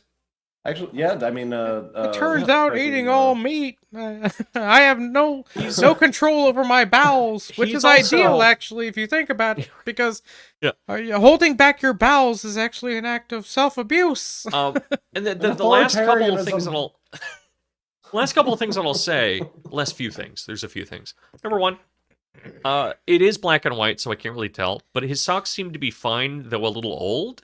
They seem a little, like, uneven and disheveled. Yeah, but, you know, they're socks. Whatever. Who gives a shit? But he is pulling up his pants, it looks like, to expose them. Also, that there's some kind of buckle by his hand. That was going to be something I was going to point out. Like, what is that? It may be his... Is he holding his cummerbund out of his pocket like it's a do-rag? I have no idea what that is. It's an inexplicable... Yeah. It's very confusing. Object. And those shoes are I'm a shoe guy. I've seen worse shoes. I'm not like they suck, but I have seen worse. I'm not like a shoe guy as in a sneaker guy. I am a nice leather shoe and boot guy. You know, I like shoes. Yeah. And I have some beautiful dress shoes, I gotta say, and I'll send proof to anyone to prove that I know or shut up. Exactly. I know exactly what nice dress shoes are supposed to look like, and those look like the dress shoes that you would pick up in 1995 from like a men, exactly. Shoes, right. Exactly, being like, I just need some dress shoes to like get me through the night. That's what those look like. I've got a job interview at the blowjob factory. Exactly. Yeah. And the last thing is, again, going back up to the top, which is that, again, bizarrely small, which I think is supposed to make... He's trying to look big, I think is the thing. But very, very short and small tuxedo jacket, which I'm not entirely convinced he could button if he wanted to. Again, he's a very scrawny person, so it's exceptionally weird. It's a weird fit. His sleeves, we already expressed that the shirt is huge. Yeah. I don't know why I like talking about this so much. Am I? No, it's okay. It's okay. Please. Go off, King. Clap emoji. His sleeves are huge. They're like pouring out of his jacket. And like you would the only way that would be acceptable is if it was a frilly sleeve. Yeah, right. But no, but that's not. But the thing that offends me about that is it's exactly the same as the thing that offends me about the fact that he's not wearing suspenders. He could look like a dork ass bitch wearing suspenders and the rest of this, and it would be better, right? It would at least have some aesthetic consistency, right? And the same thing would occur if he wore cufflinks, which would also solve the problem of his giant fucking cuffs. Yeah. This image is a nightmare. No style having son of a bitch. What is wrong with this man? I'm gonna buy a silk suit tomorrow. I'm gonna buy a 3-piece silk suit, not a tuxedo, because I'm not a fucking cuck. Who wears a tuxedo? Is there any place to wear a tuxedo? It's weird that he dressed like this for a podcast where like people show up in like t-shirt and jeans sort of shit. And I mean, it's a performative, it's like a joke thing a little bit, but like it's not a joke also. No. It's exactly 60% serious. Yeah. I am now 100% convinced that Jordan Peterson wandered in off the street, pants full of shit, fucking not knowing where he is, and Joe Rogan just put him in his high school prom tuxedo. He fucking looks like it, dude. He's got that expression.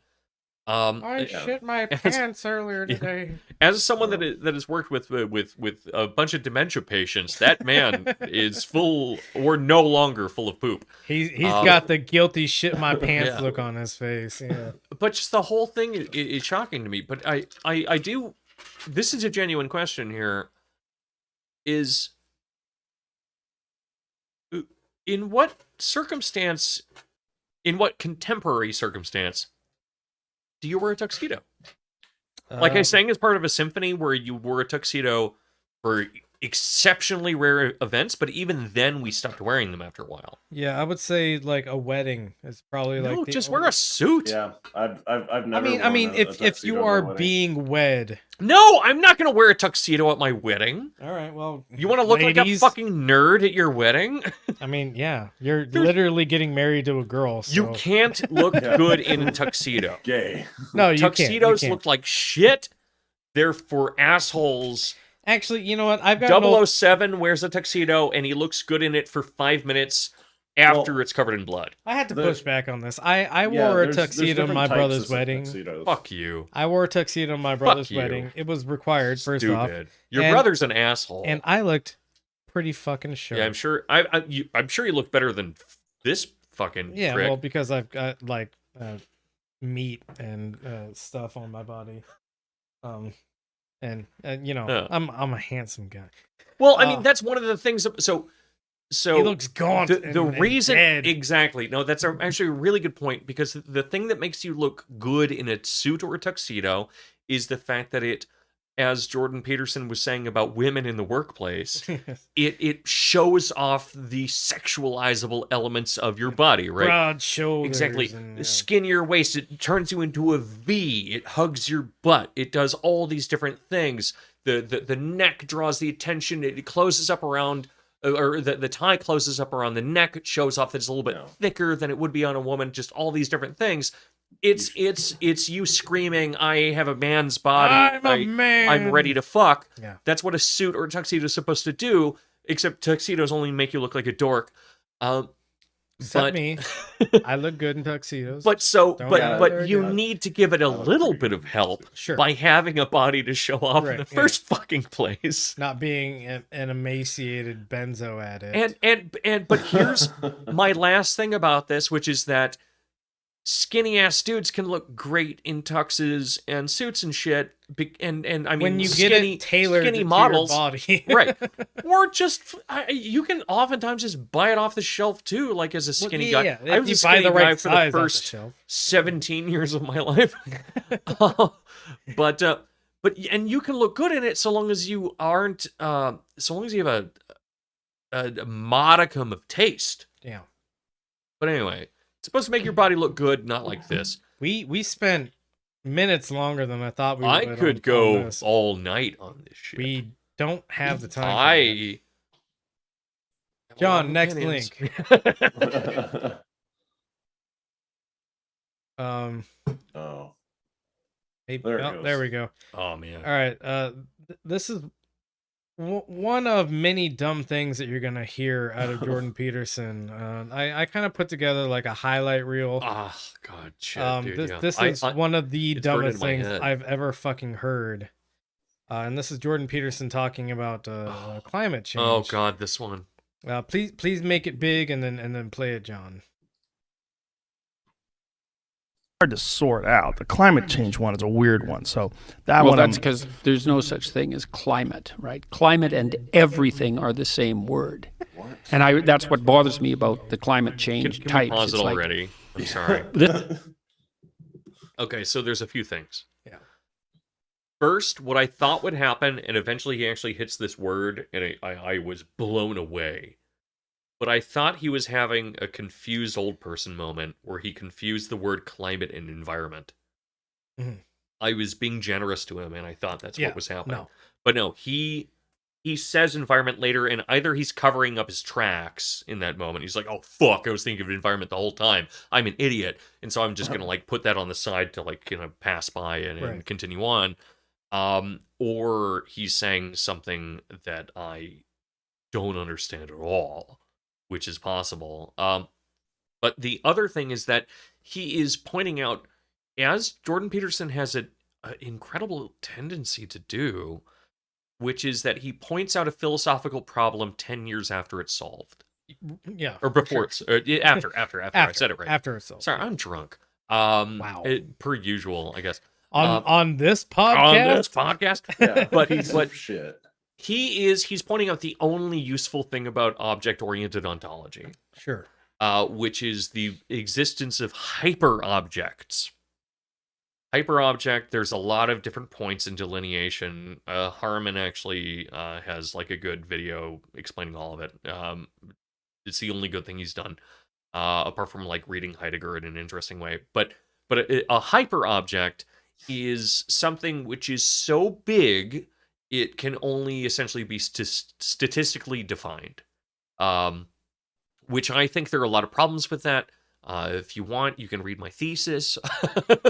But the idea is that you can statistically define a hyperobject, or you can only define it statistically because it only exists as like temporal quantities, as in things like a change in temperature in a bunch of different locations on planet Earth over different periods. Right. And so you're never going to see climate in your hand. You're going to see it spread over a wide space, and you can describe it with data. And that it has like a temporal viscosity and all of these different things, that it sticks to you, which is another way of saying that it has effects, despite its like inability for us to capture it, things like that. But there is a way of describing this philosophically, which is honestly over-determined at this point. And yet still kind of wrong, but righter than what he's doing. And he's like kicking his feet and saying, this thing that I haven't kept up to date on, why don't I understand it? And so it's actually worse than what normal people think it is, right? Yeah. Because I think most people look at this and they think like, oh fuck, he just doesn't understand like climate change and shit. No, it's worse than that. He doesn't understand climate change, and he doesn't understand the ways that we've made that make sense in a philosophical sense. Like, he is wrong in so many layers. But sorry, you continue with the actual thing. This is something that bothers me about it. Technically, it's like, climate is about everything. So, okay. But your models aren't based on everything. Your models are based on a set number of variables. Yeah. So that means you've reduced the variables, which are everything, and sorry, to that everything set. is everything. Well, how did you decide which set of variables to include in the equation if it's about everything? Imagine that maybe everything is a house, and climate is a grease fire that's happening in your kitchen. Well, more like climate is the it's the carbon monoxide leak. You know, you can't see, but has killed your family. However we want to describe it. Yeah. I would say climate is more of a grease fire in the kitchen right now. And you could say, well, look at the rest of the house. Rest of the house is fine. We just have a grease fire in the kitchen. And people are like, yeah, but we should do something about the grease fire in the kitchen. And he's saying, the rest of the house is fine right now. Well, yeah. Why are we worried about the grease fire in the kitchen? You've reduced it to a set number of parameters, right? Which are arbitrary. Exactly. I mean, a good metaphor, and it's essentially the H-bomber guy, like, who are you going to sell your house to, Aquaman? Thing, which, God bless him for making the only good joke that's ever been made on the internet. But it's a good metaphor for this. The climate change issue is having a fire in your house and avoiding the smoke by crawling on the floor. Right. You know, being like, what fucking smoke? Yeah, there's no smoke down here. Why are you worried about the smoke up there? Exactly. You reduced it to the parameters of the 5 foot and above level in the house, and if you just crawl on the ground, there's plenty of air right now. Yeah, Mike, if you go high enough, we all run out of oxygen. Yeah, right. Yeah.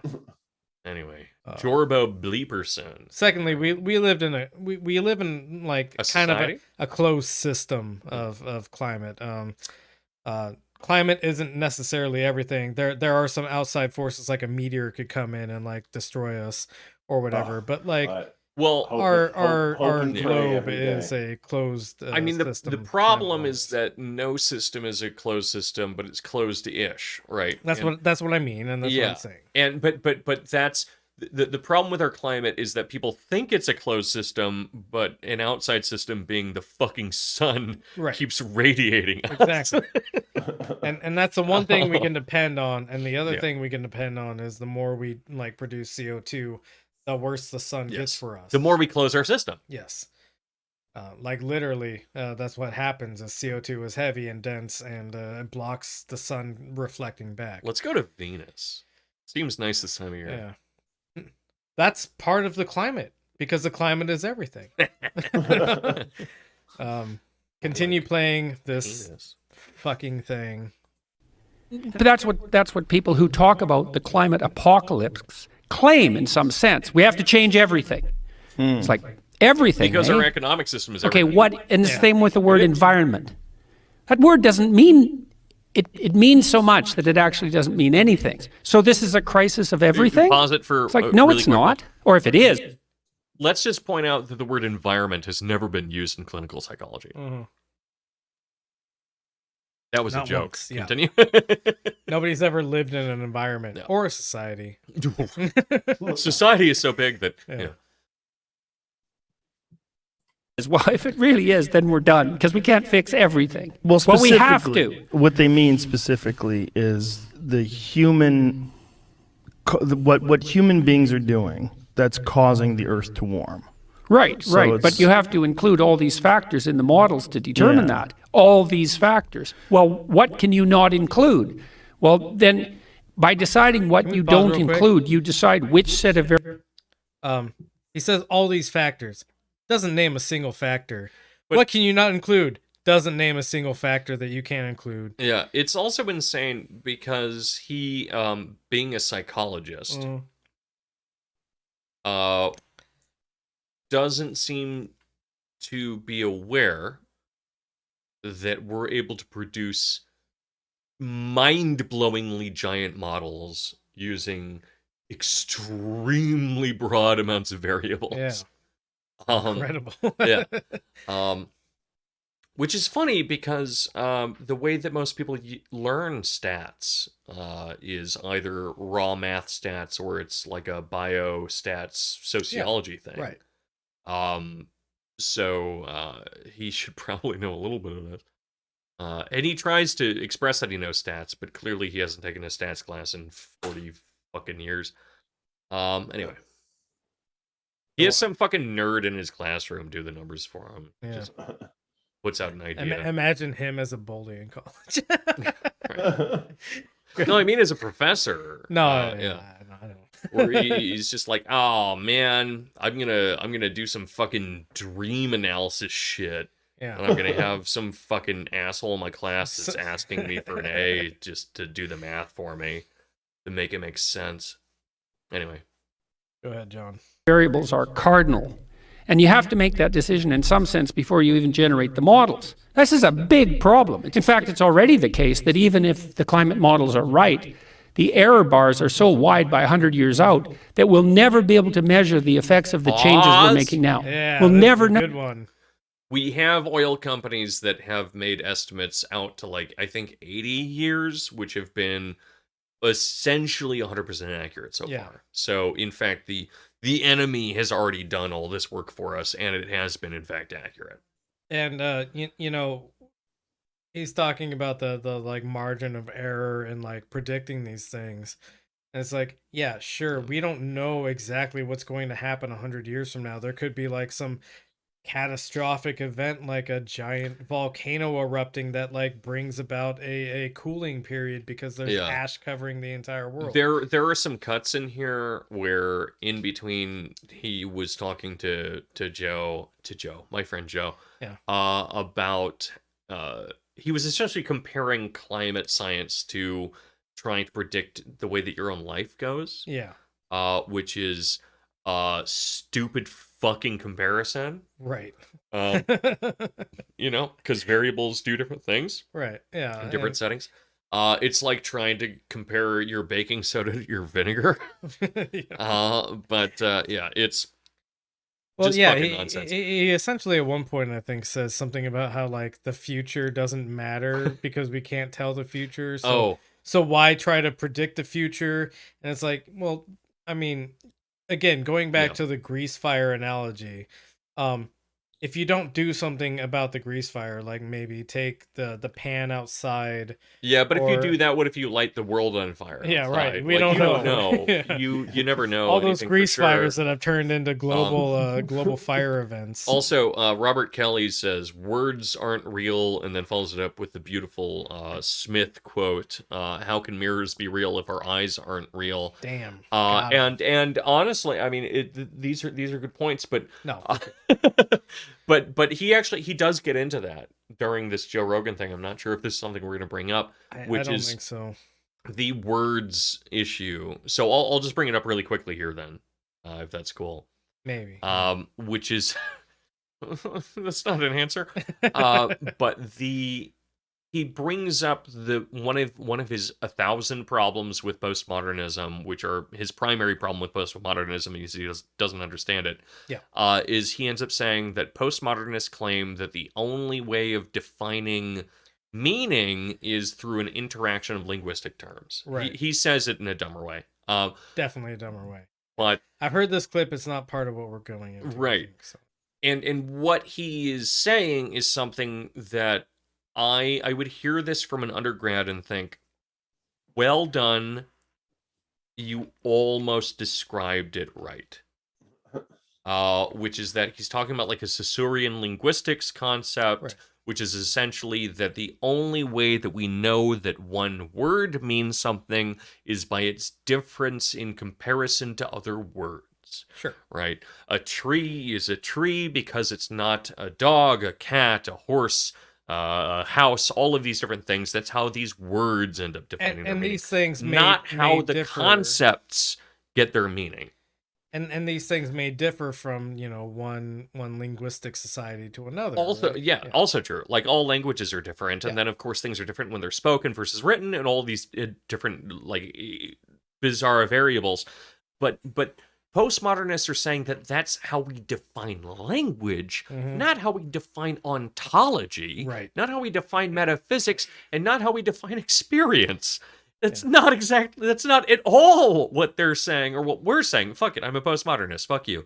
And a Marxist. I did it. God damn. I did it. I'm a postmodern neo-Marxist. But HR is filing your separation paperwork as we speak. Yeah, but and your execution paperwork will come shortly after. Separation, execution, the full thing.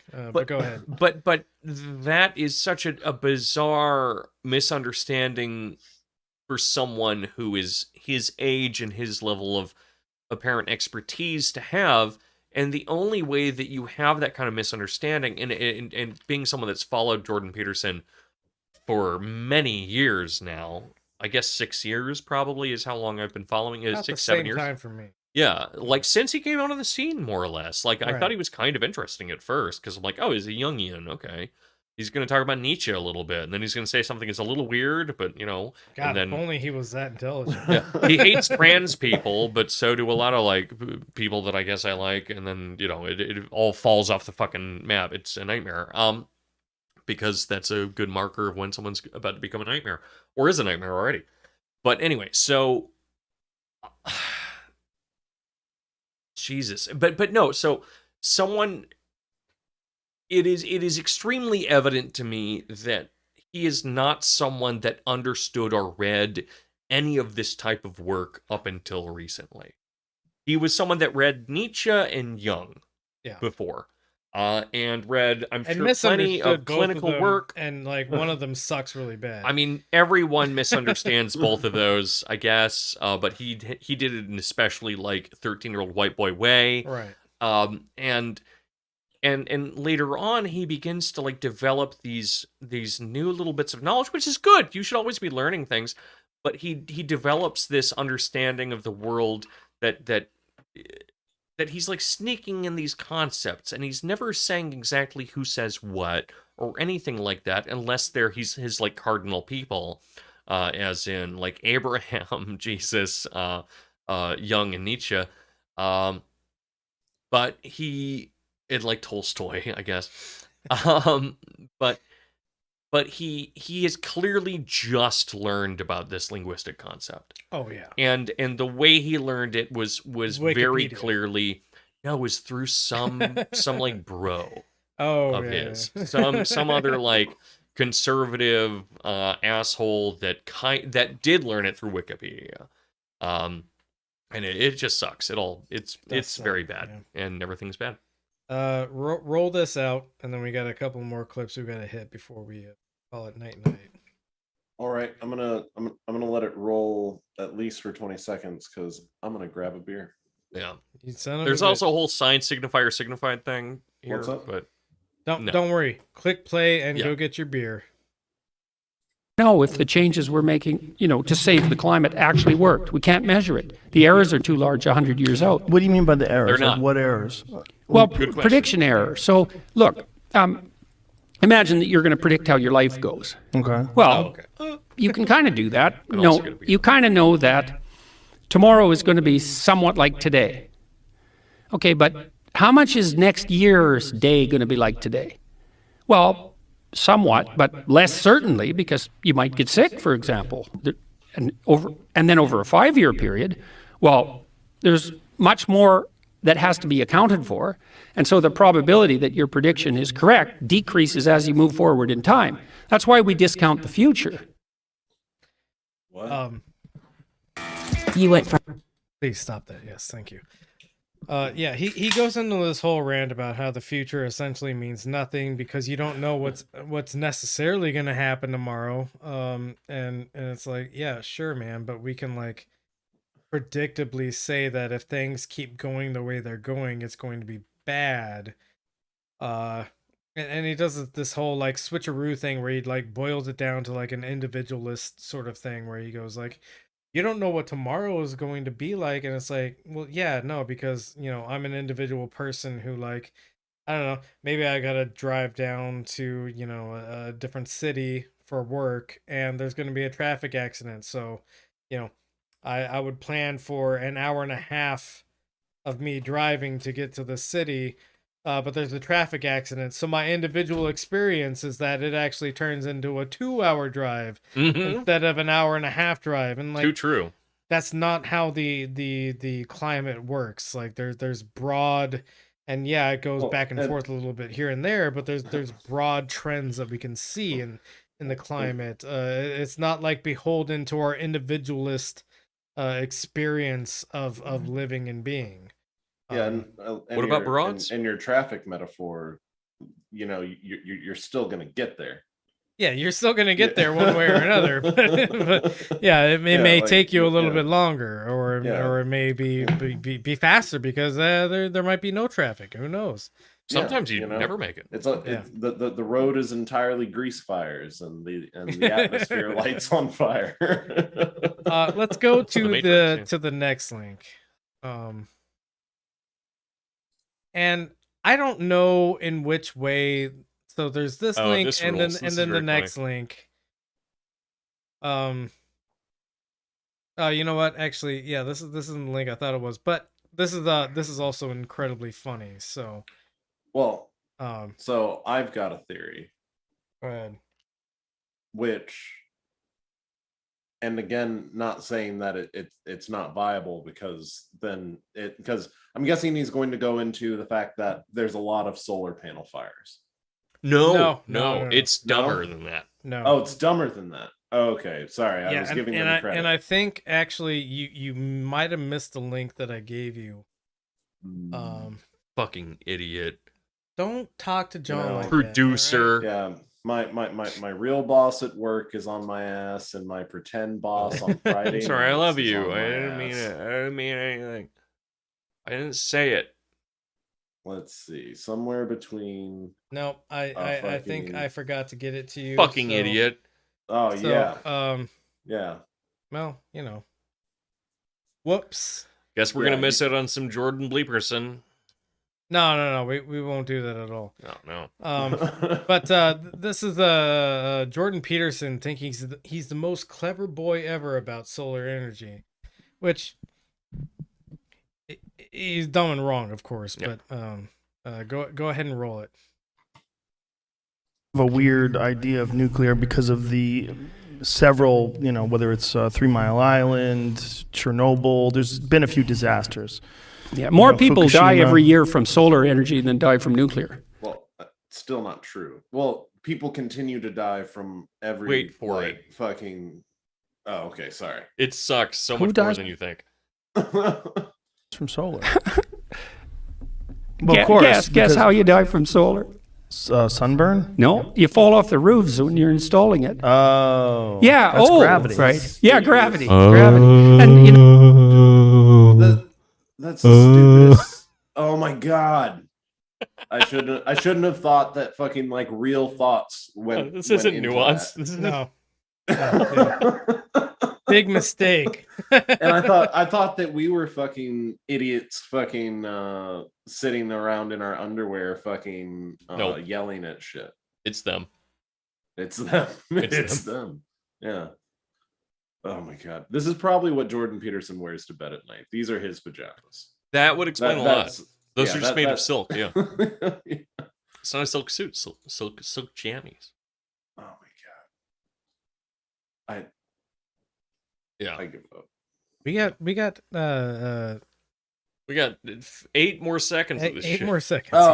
Oh, okay, sorry. that's a good example of unintended consequences.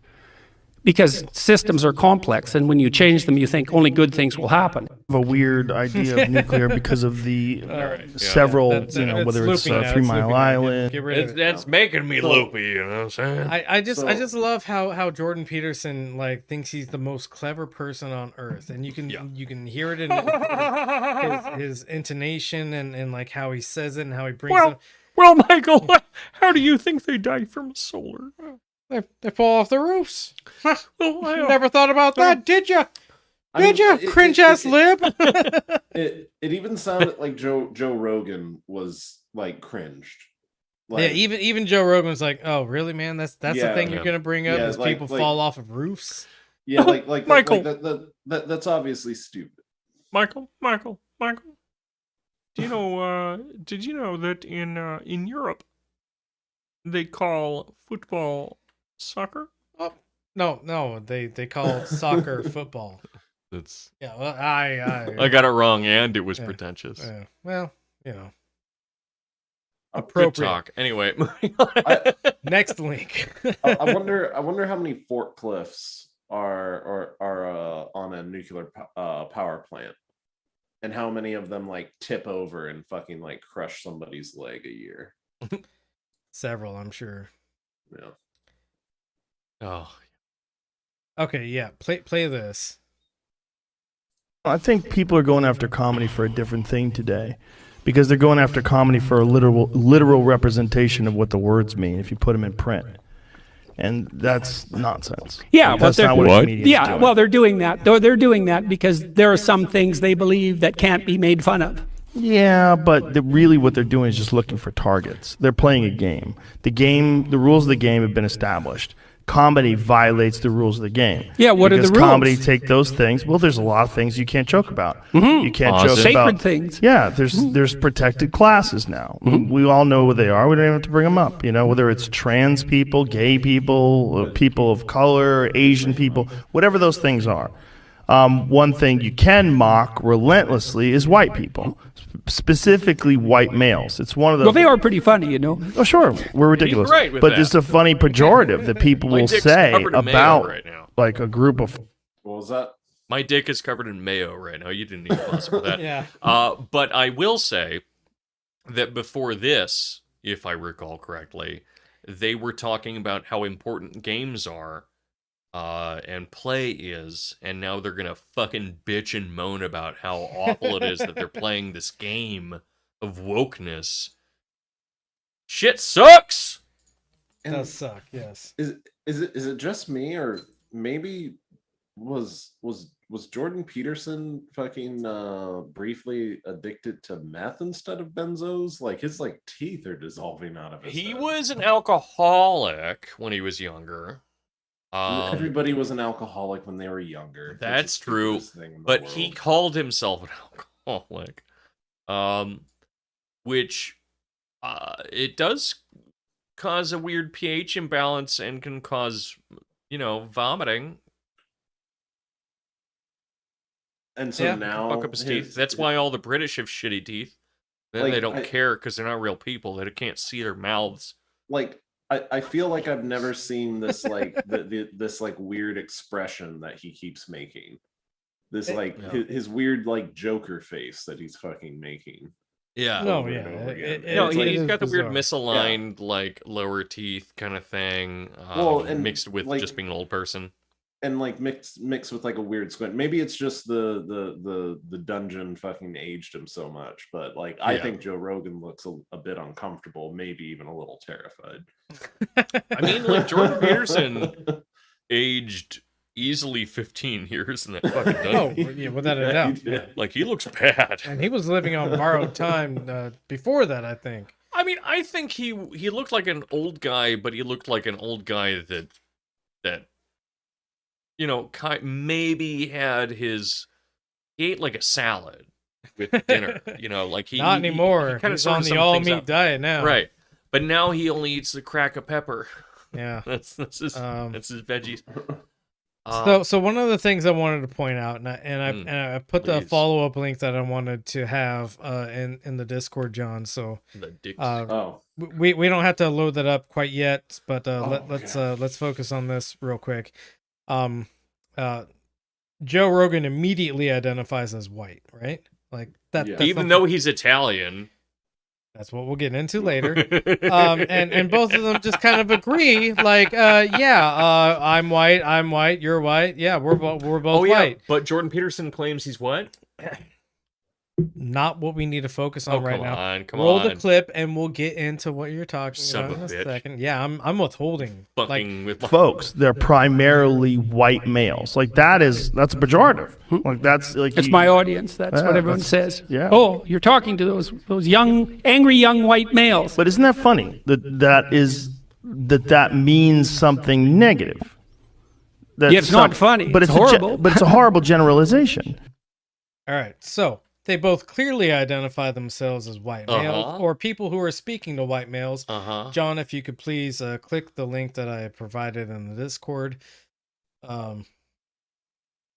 It's interesting how who you ask, either you're so first off, this is a different thing. no, yeah. So first off, they claimed that Michael Eric Dyson is not black. You can look up Michael Eric Dyson, and if you say he's not black, shoot yourself in the head. Just go ahead and do that. Let's do that. Let's just for the watcher, all right, which I don't usually like to do. Go ahead and look up Michael Eric Dyson real quick. Yeah. John, if you could. We prefer the listener here as always. But here we'll allow this to happen. We'll encourage the viewer, I guess. So he's typing it. He's typing. Michael. Look, we don't. Eric. It's actually coming up right now. Dyson. We can classify that as a black man. Yeah, that's a black man. That's a 63-year-old black man from Princeton University. Oh, no. We don't have to like his parents were Everett and Addie Dyson. I'm basing this off of his looks. Yeah. He probably had a spouse in 1992 and another one this from is the guy that made the 1977 to vacuums, 79. right? Yeah, he's the British white guy that made the vacuums with the high-tech shit. Anyway. So, I don't think anybody in this room or John's room would say that this is not a black man. I mean, yeah.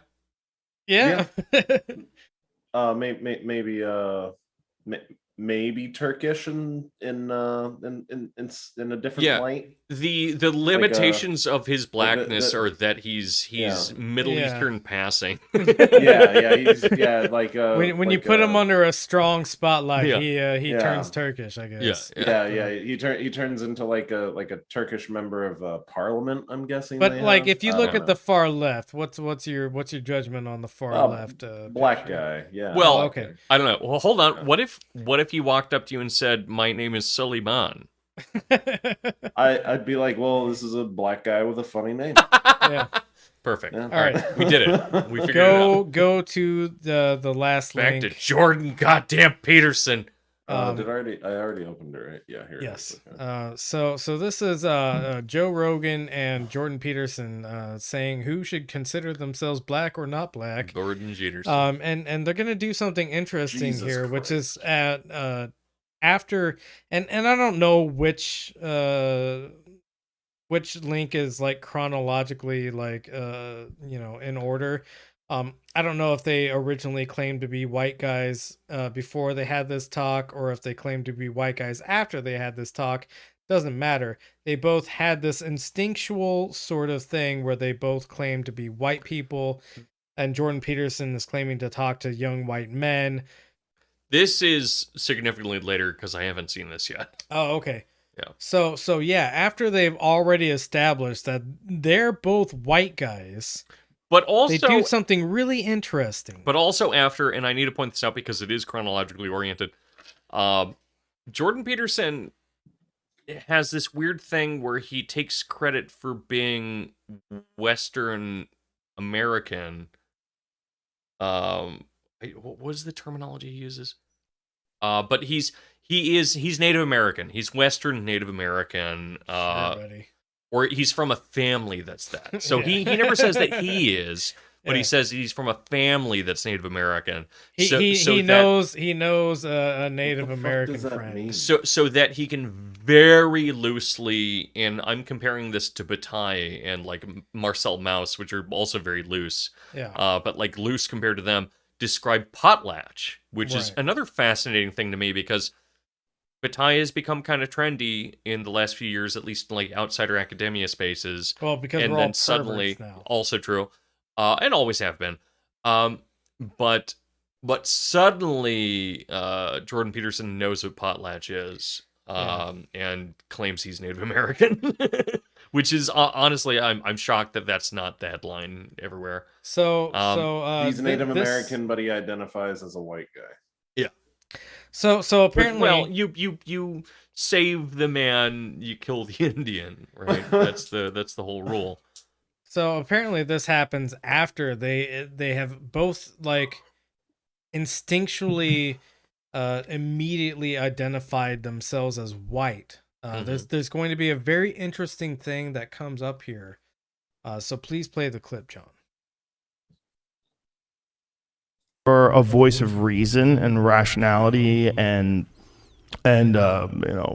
personal responsibility, or you're a voice of intolerance and bigotry and anger and hateful sexual oppression. What did Michael prejudice, Eric Dyson call you? A mean angry white man. And a mean angry white man. Yeah. Hilarious. Yeah. You're not mean at all. Yeah. That's what's dumb about that statement. It's you're not mean at all. It's I am white. Wait, was it not mean to yell fucking untrue things about trans people on like the streets of You've Canada also paused somewhere? on a very important note, which I'm is sorry. No. I mean, yeah, you could go back a couple of seconds so we can hear it again, but Jordan Peterson immediately identifies himself again as being white. Like he says it in very clear terms. Despite being Italian. No. Jordan Peterson isn't Italian. Jordan Peterson is saying, they're not both I'm Italians? white. He says it clear and loud. Go ahead and roll it again, John. not mean at all. It's I am white. Actually, that's a lie too. I'm kind of tan, and he was actually not black. If you're He tan, was what sort the of fuck brown. am I? Because I'm darker than you. Yeah. That's ridiculous. Yeah. But neither of us are white. Well, I'm Italian. And he was mostly. brown. So they've immediately admitted it. gone from I'm white. Yeah. Oh wait, no, actually I'm not white, because we have an important point that we need to make, which is that Michael Eric Dyson is not actually black because he's not the when you look at the color palette, he's not actual literal black. He's not sucking the light out of everything guys, around him. So I'm not white. I'm Irish. Okay. Thank you. Yeah. Thanks for bringing that up. John, what were you saying? Well, so I guess this has probably been one of like the biggest like points of contention, whether it's with like an old white guy or like a white guy around our age. is that it's like that I'm not the one who came up with the fucking like naming races by the color of their skin. Right. White people did that.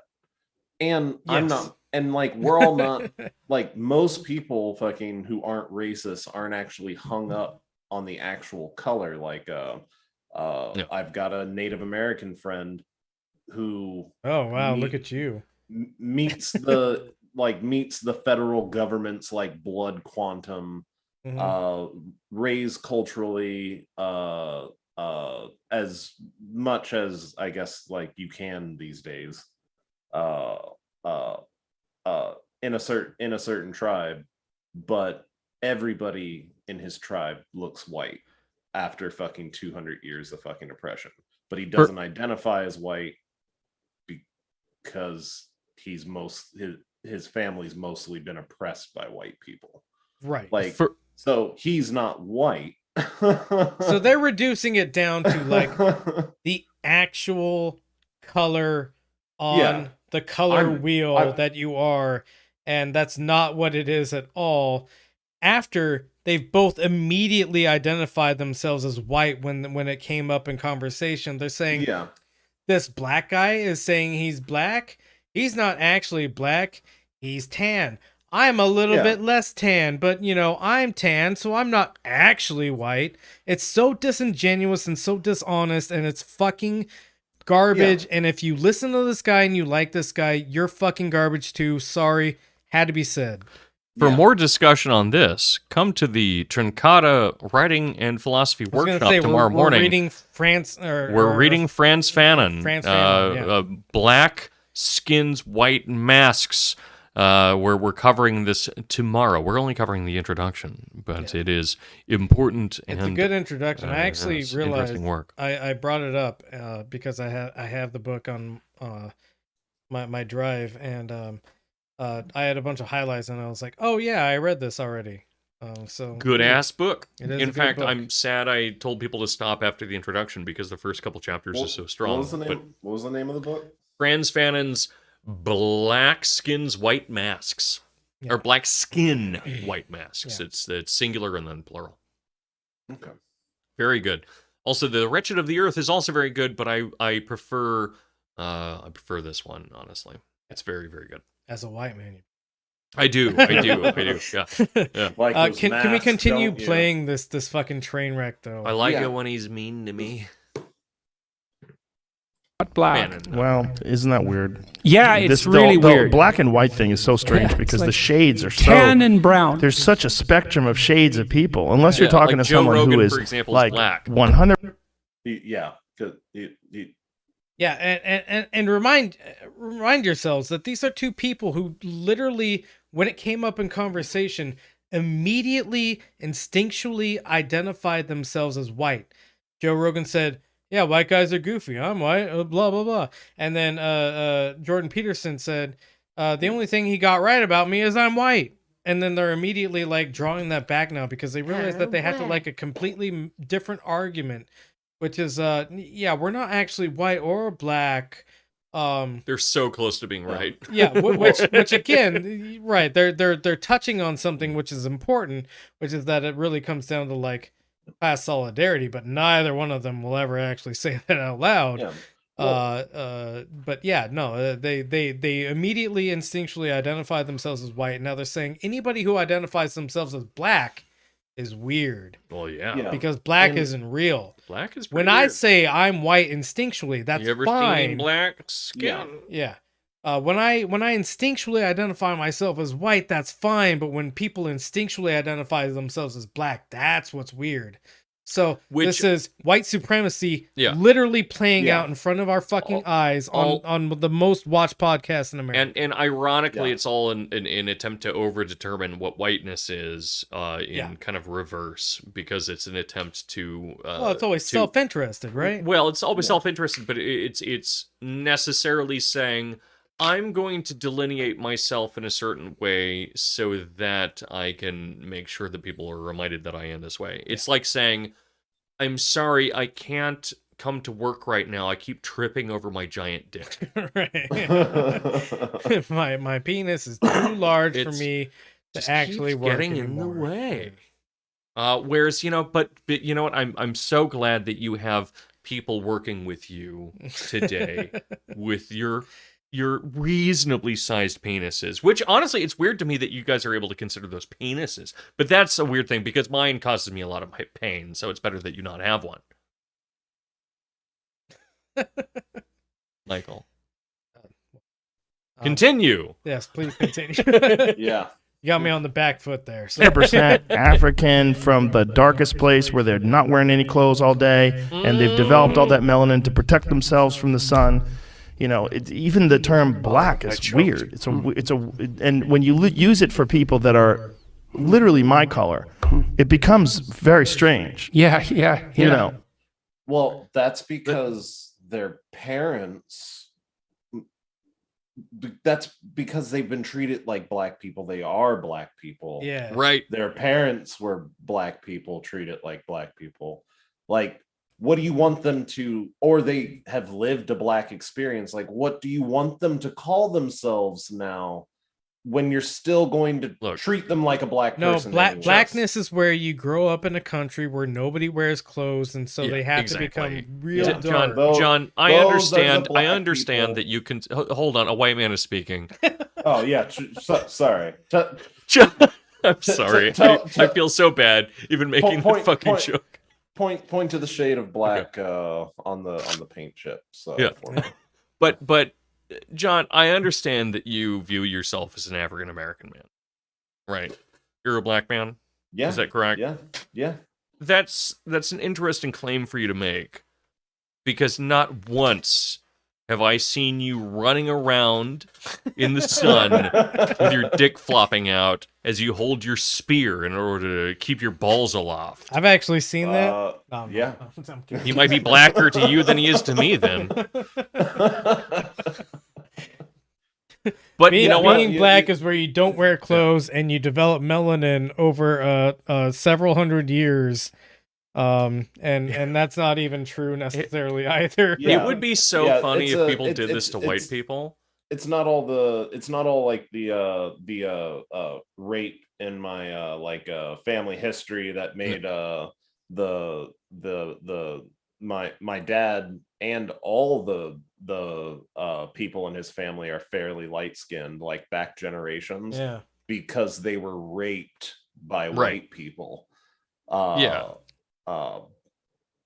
now, because we don't need to run around naked, that's actually what's lightening us up. Exactly. Thanks We for only do acknowledging it every third Sunday. We get naked and fucking chase a tame cheetah around the yard. Well, yeah, you got to keep the skin color intact. That is somehow less offensive than what I thought you were going to say. But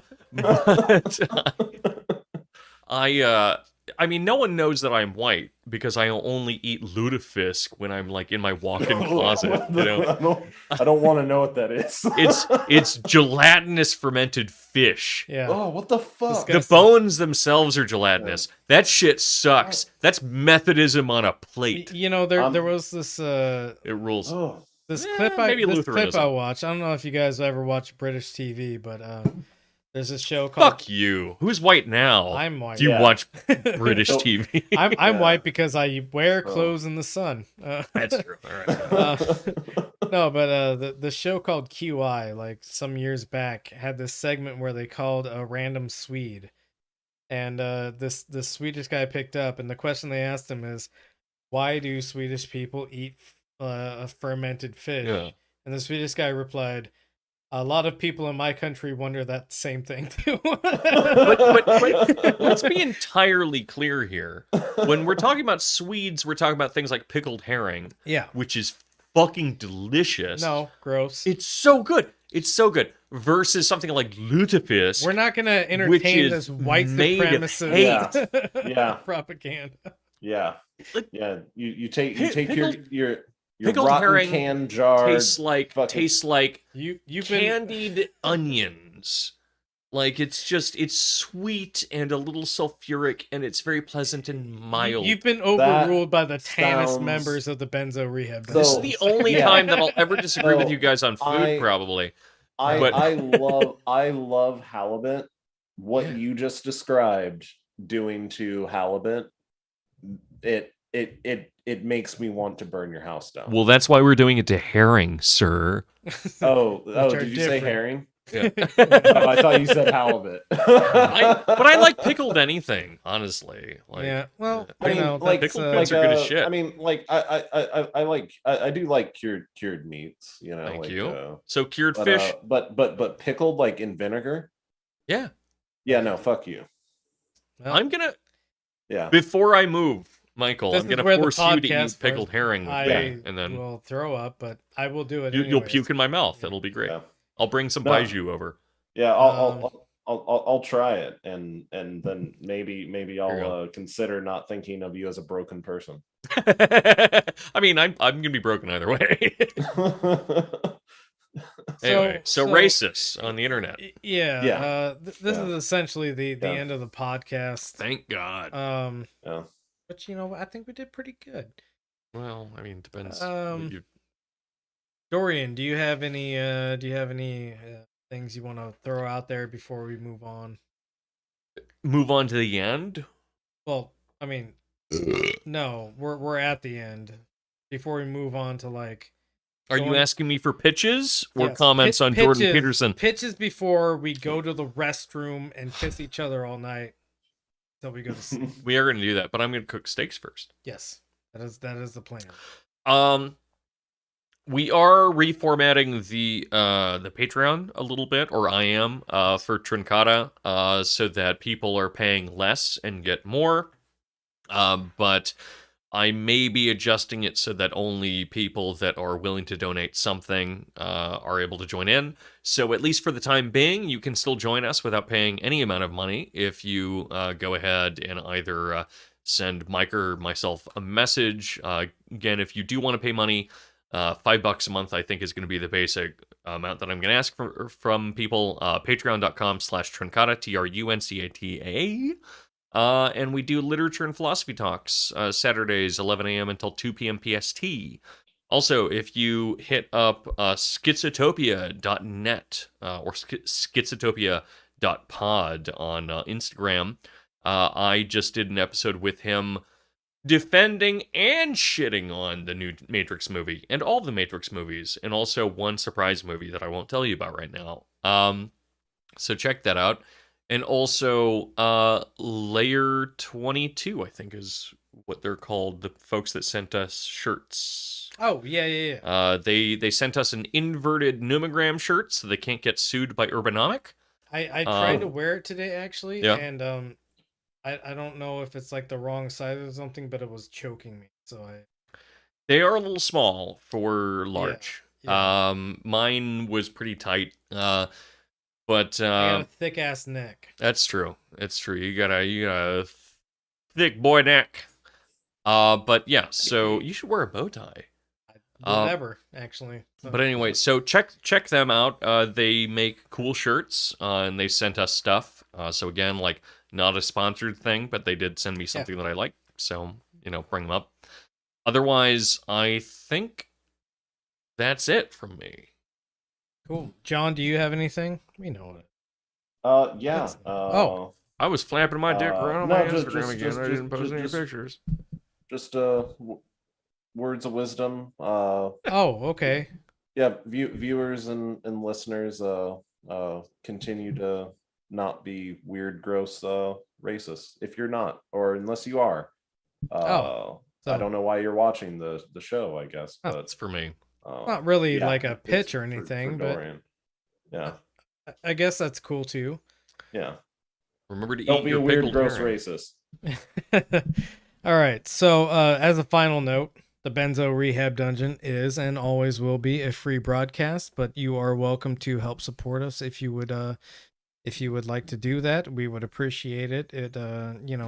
All this is just being paid for by my wage slave earnings. That's dramatic. I rub his penis occasionally. We all live under wage slavery.